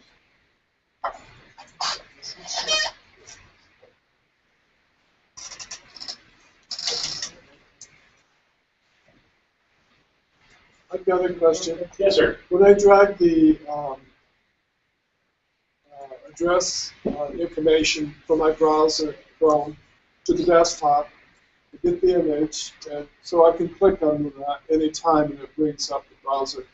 But the image of the icon looks like Safari. Is there any way that Safari can be substituted for something that So defaults? say that again now. The You're in image, Safari. yeah. The image, I use Chrome. Okay. I select Well, the that's address. Chrome then, not Safari. Right. I select the address, drag it to the desktop. I get an icon. Oh, And the image of the icon looks like Safari instead of like Chrome. So you're creating a WebLoc shortcut when you do that if you drag the URL out, Yes. and that file extension is still associated with Safari. Because so if you, Safari is the default. Because Safari's the default. So if you do get info on that, Yes. you can change the default application under open with about halfway down, and go to other. I don't know if Chrome can actually open those. Although I've created it, you'd think it When I would. double click it, it does open It the does. Chrome. I bet it It can. Firefox, yeah. Yeah. So if you do Google Chrome, That wasn't on. yeah, it may be because Google created it. No, it would be. You just want to do Google Chrome right there as the. Change the image. Well, let's see. That's what I would think, but maybe not. It may be that that's just associated. That's the icon for that file. You have to change the icon. Yeah, no, it's recognizing the default browser. So it's all it's doing is pulling over the HTTP information and associating wherever the default browser is. So probably if you change the default browser to Chrome, then when you double click it, it should open up in Chrome. I just tried it. It does. Oh, okay. Yeah. It looks like the Safari icon on the desktop, but Chrome is my default, and so I double click on the icon and it opens up in Chrome. I know what you mean. I'm baffled why it shows Safari, even though it's not my default browser. Because what it is that it's not showing you Safari. You have to go one last time into Safari, open the Safari and change the default browser in the first tab from Safari to Chrome or to Firefox. Okay. Oh. So I think that'll fix. Oh, So I'll that's go it. within the phone then. Yeah, and I tried. I I'm almost gonna think try it. that it's because that file type is a document type, and the icons that the system has defined for .webloc document types has the Safari icon. I don't Right, think it and I has don't anything think to the do. icon type has anything to do with which browser opens. Exactly, I think you're it's right. somewhere in I the think system. That's right. Within the OS. Within the You OS. can't easily fix the icon, but you'll just have to. I mean, that's probably not as important as which browser. Right. Yeah, It'll open in Chrome, no problem. Right, so you'll just have to realize that even though it throws a picture of Safari on the icon, it's going to open in Chrome once you change the setting. And Whatever browser you set it to. I've never tried to change a default icon for a document type. I'm not even sure that you have. No, but well, pretty- the default browser set the default There's browser no is set to user Chrome and it's picking up the There's Safari. no easy user way to do it, but I'll bet you There's got to be a terminal I'm sure there's something. a terminal command to do it. I don't know it, but Yeah, you'd have it's to a do some more dangerous thing. research. Yeah. Now, it does know that it was created in Chrome, so it does know that it's Chrome's default browser. All that stuff is probably stored in a thing called the launch services database. Yeah. What happens when you double click a file is determined by entries in that database. When you double click something that's not an application, it's an app, you'll just open the app. But if you double click a document or a file, it's not an app. It has to figure out which program to launch to open and read that file. And it does that by looking at this launch services database for that file type, and then opposite that, there's an entry for what app should be open. And that And can there can only change. be one entry at a time for any given file type. So what they're wanting to do is change that entry. There's the best way to just edit that database that I know of, but there might be some third-party ways. There might be some third-party apps out there, free ones even, that allow you to mess with it, but it's a little risky.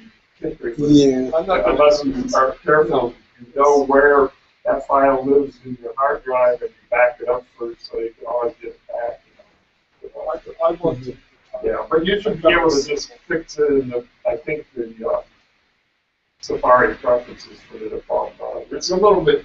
Yeah, you can definitely change it there. It's kind of in Chrome, you can go to Chrome settings and change it there. It's kind of unintuitive, just like the setup. What is it when you go to image capture? You set it in there, what opens in the preferences, and in the image capture, you change things that you wouldn't think you had to go there to change, but so it's Apple's way of doing things.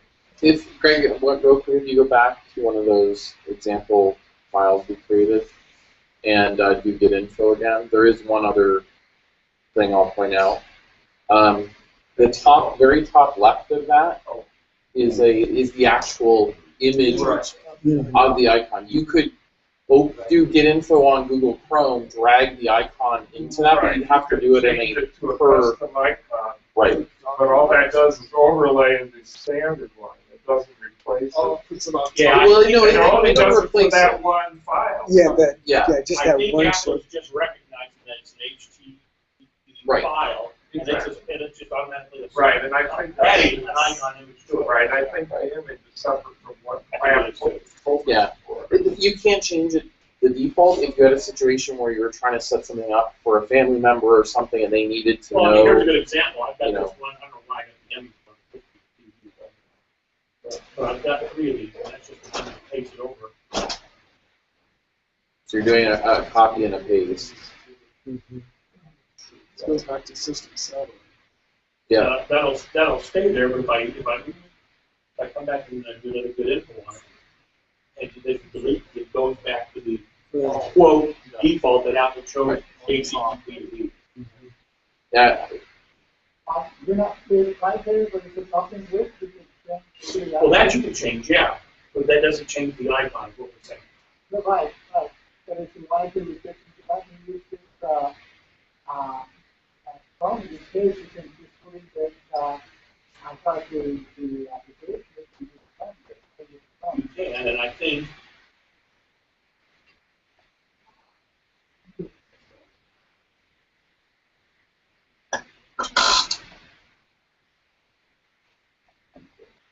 Oh, it starts with an M. Mozilla. Oh, I'm sorry. I was thinking.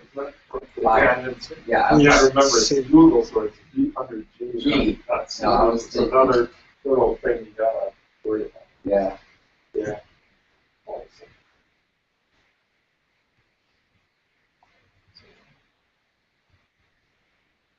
and so you definitely recognize another algorithm, not anything I make up, probably even in Safari is going to open up with Google Chrome.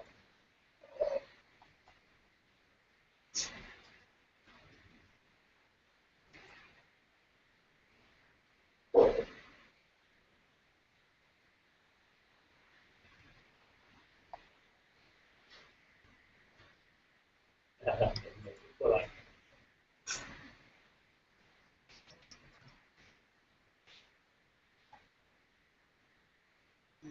it recognizes the application opener with, but it doesn't know what to do with it.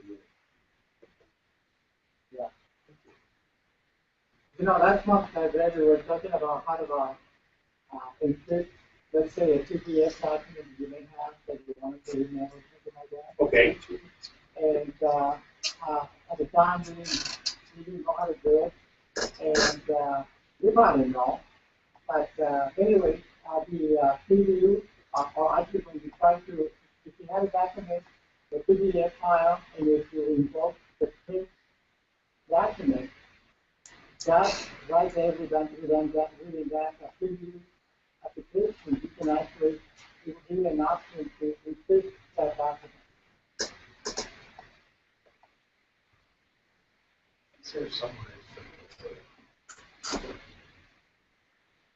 You have to invoke the command prompt. Okay. And then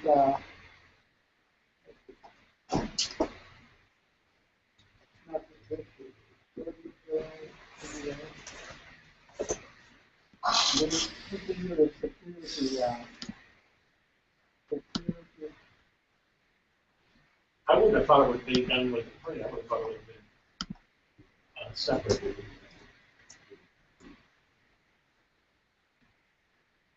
50 years ago this month, in 1964, computer programming language went to life, changed the course of a generation.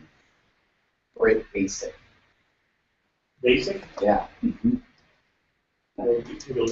Bill Gates. Yeah, I still got some ROM chips that say. Stole everything else, but he wrote that. Copyright, yeah. Copyright, Microsoft copyright Apple, for Apple's ROMs.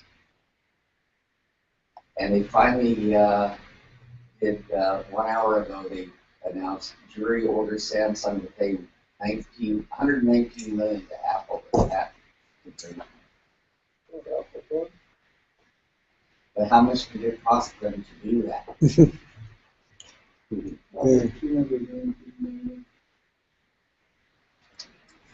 And your mother wanted you to be an attorney.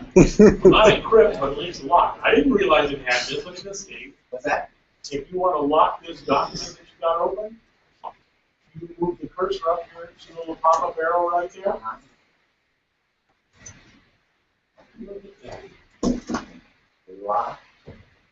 So now it'll open as a readme only, you can't edit it. Oh. I never knew it had that.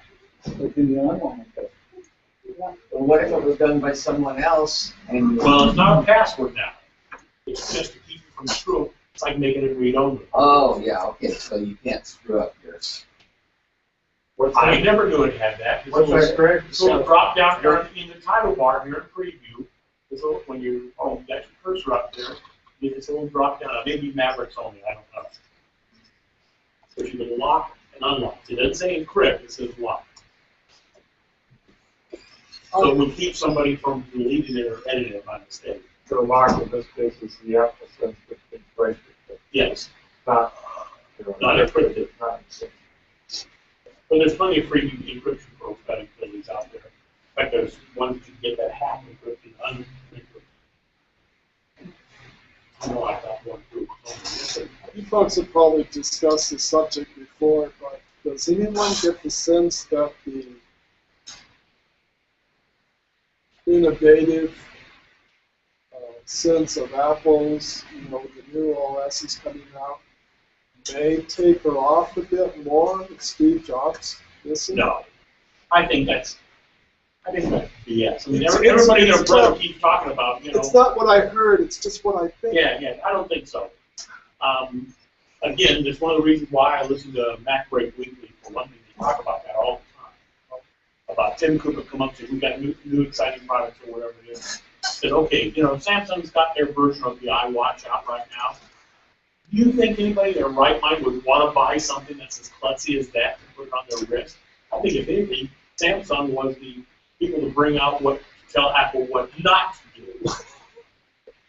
I think most people are looking at something along the lines of like a Fitbit, something like, something like one of the I guess another way to say it would be some that- kind of a band that does display time, that gives you notifications. Another way to say it would be that Apple's gotten a lot of free market research at Samsung's expense. Yeah, I agree. I think that's exactly what it on was. a watch. Because I think the idea of trying to make a full iPod or whatever you want on a wristwatch is dope. I mean, how are we going to go like this? Keep doing this all day long? That doesn't work. Speakerphones for the most part suck because there's too much noise. But I want to actually communicates with your phone, but then why have the watch? I'd love to be able to see the time on my wrist without I'd love to be able to do that. That's true. When the phone's in my pants pocket, there's too much of me around the phone that I can't hear it about half the time. So I'd love to have a vibration feature or something on the wrist that would say your phone's ringing or you have an appointment. I'd love to have it as a notification center, and maybe we have the contacts on the back that might be able to read, galvanometric or whatever the hell they call it, to see if I'm still breathing or not, that kind of deal. Tied into some kind of they know I'm unfit, so it wouldn't be a Fitbit, in my case it would be the unfit fit, but I'd love to have something like that where all the hard work is done. I saw something, I gotta show it. I saw something on TV that we did. This absolutely blew me away. I couldn't believe it in my life.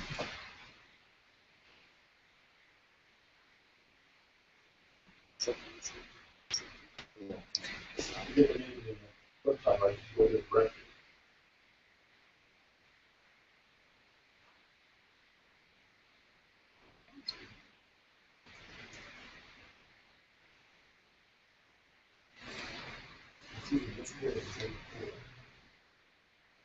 This guy, the article in Crings, it said, how soon before we have a tricorder like Star Trek did? Yeah. Oh, this site that Greg and I always push, I mean, it is.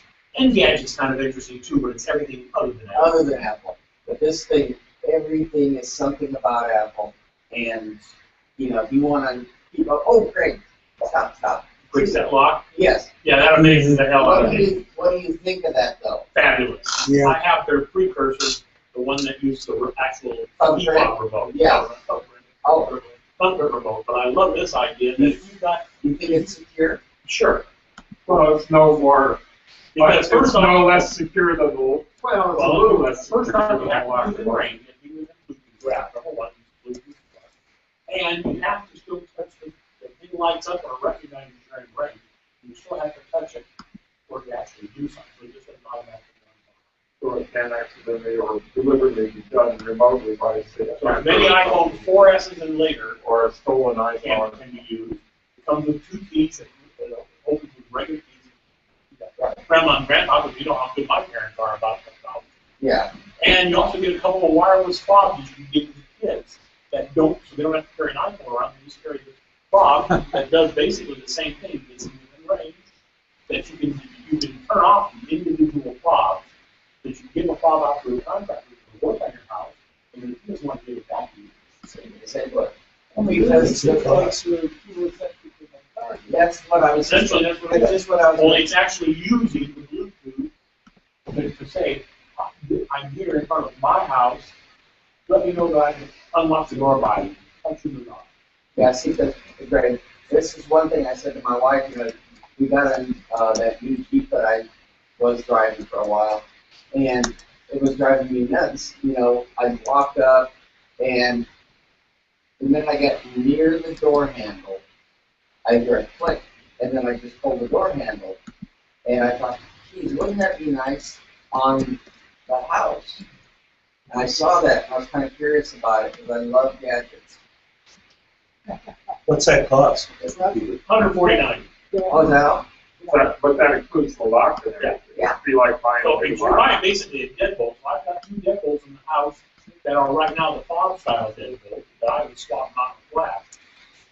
that's cheaper than a golden lock. Right now, we're notorious right now for not locking we go to the garage door all the time. So we're notorious right now for not locking the deadbolt because it takes ever. We just walk out, now you don't have to worry about it. Just walk out and have it trained that when it recognizes you're outside of the house, walk you right behind it. Now, so that still unlocks with the keys, the old It fashioned. still can unlock Or with if you have it. lock with a fob, you give it to the kids, you have to give them phones. And look for us or later. You know, we're gonna have a lock to get this house. I'd love to have one of these. Be a good time. You work your little robot, you plug your iPhone into it, you go with your back or another iPhone. You know what you're going to like? Now, I think that this development are developing smart goods. So this kind of food, it senses how you feel, and if you senses that you feel Here it is. depressed or something like that, you go hug it, and it will try to face and think a little bit, make you feel better. The technology at our fingertips can help us do amazing things. It can help us navigate the world, know which restaurant to book tonight, or know what song is playing on the radio. But when it comes to the actual stuff around us, if you're not sure, you just don't know, well, you're on your own. I'm Damien.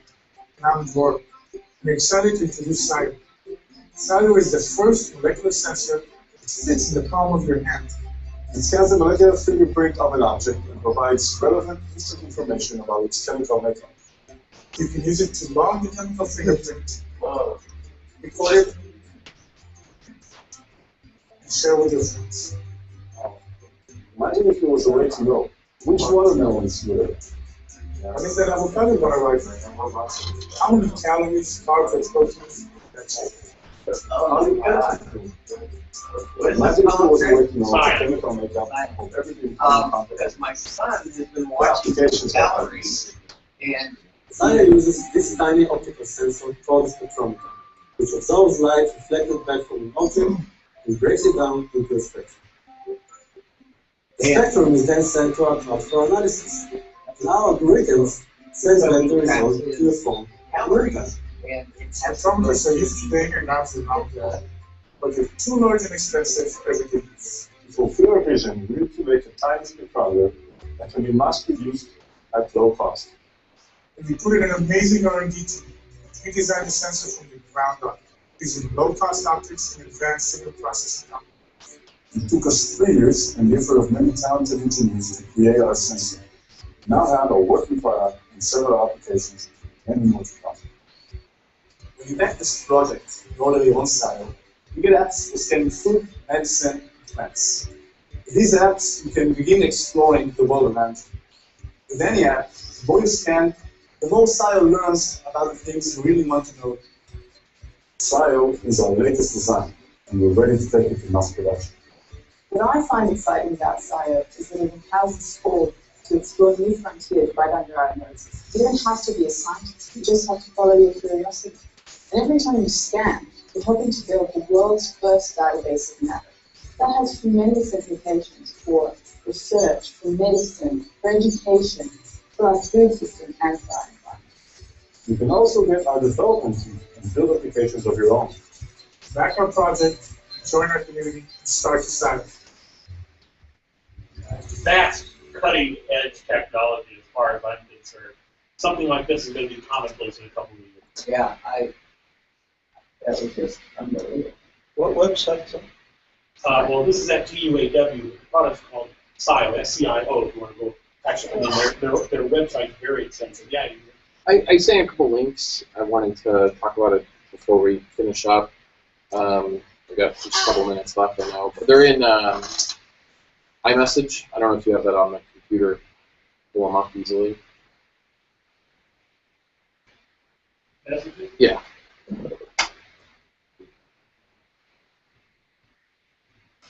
You know what? So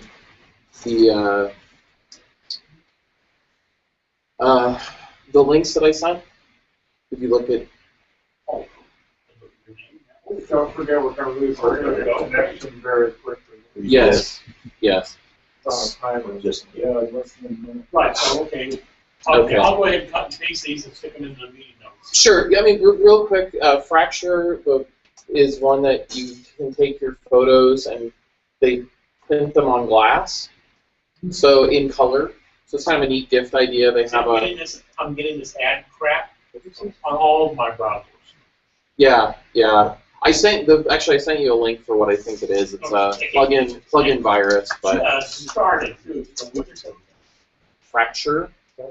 The next one is a little iDevice toy.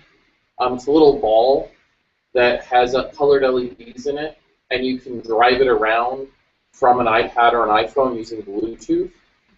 What's particularly interesting about it, though, is they've just introduced a educational curriculum for it, so you can teach kids programming, because they have an app that you actually set up a series of steps, and that allows you to send the program to the little robot. Sort of like what they wanted to do with Lisp or Logo way back. Yeah, kind of. It's kind of like a real-world logo in a sense, and so you can use it to like teach kids to program the robot to navigate obstacles or a maze or something. Wonder what it would do, or what a cat would do with something like that. Yeah, well, they even have a tag. Crazy. A ton of games for it. One of them's tag, so if you have two of them, you can try and catch each other. And steering it, you can either use the tilt sensor or the touchscreen. My kids really have fun with it. We just have one at this point, but one of the owner of this business created resources is Russell Boucher, and one of the seminars he gave that I was in not too long ago, he has a dog, and they have the dog around the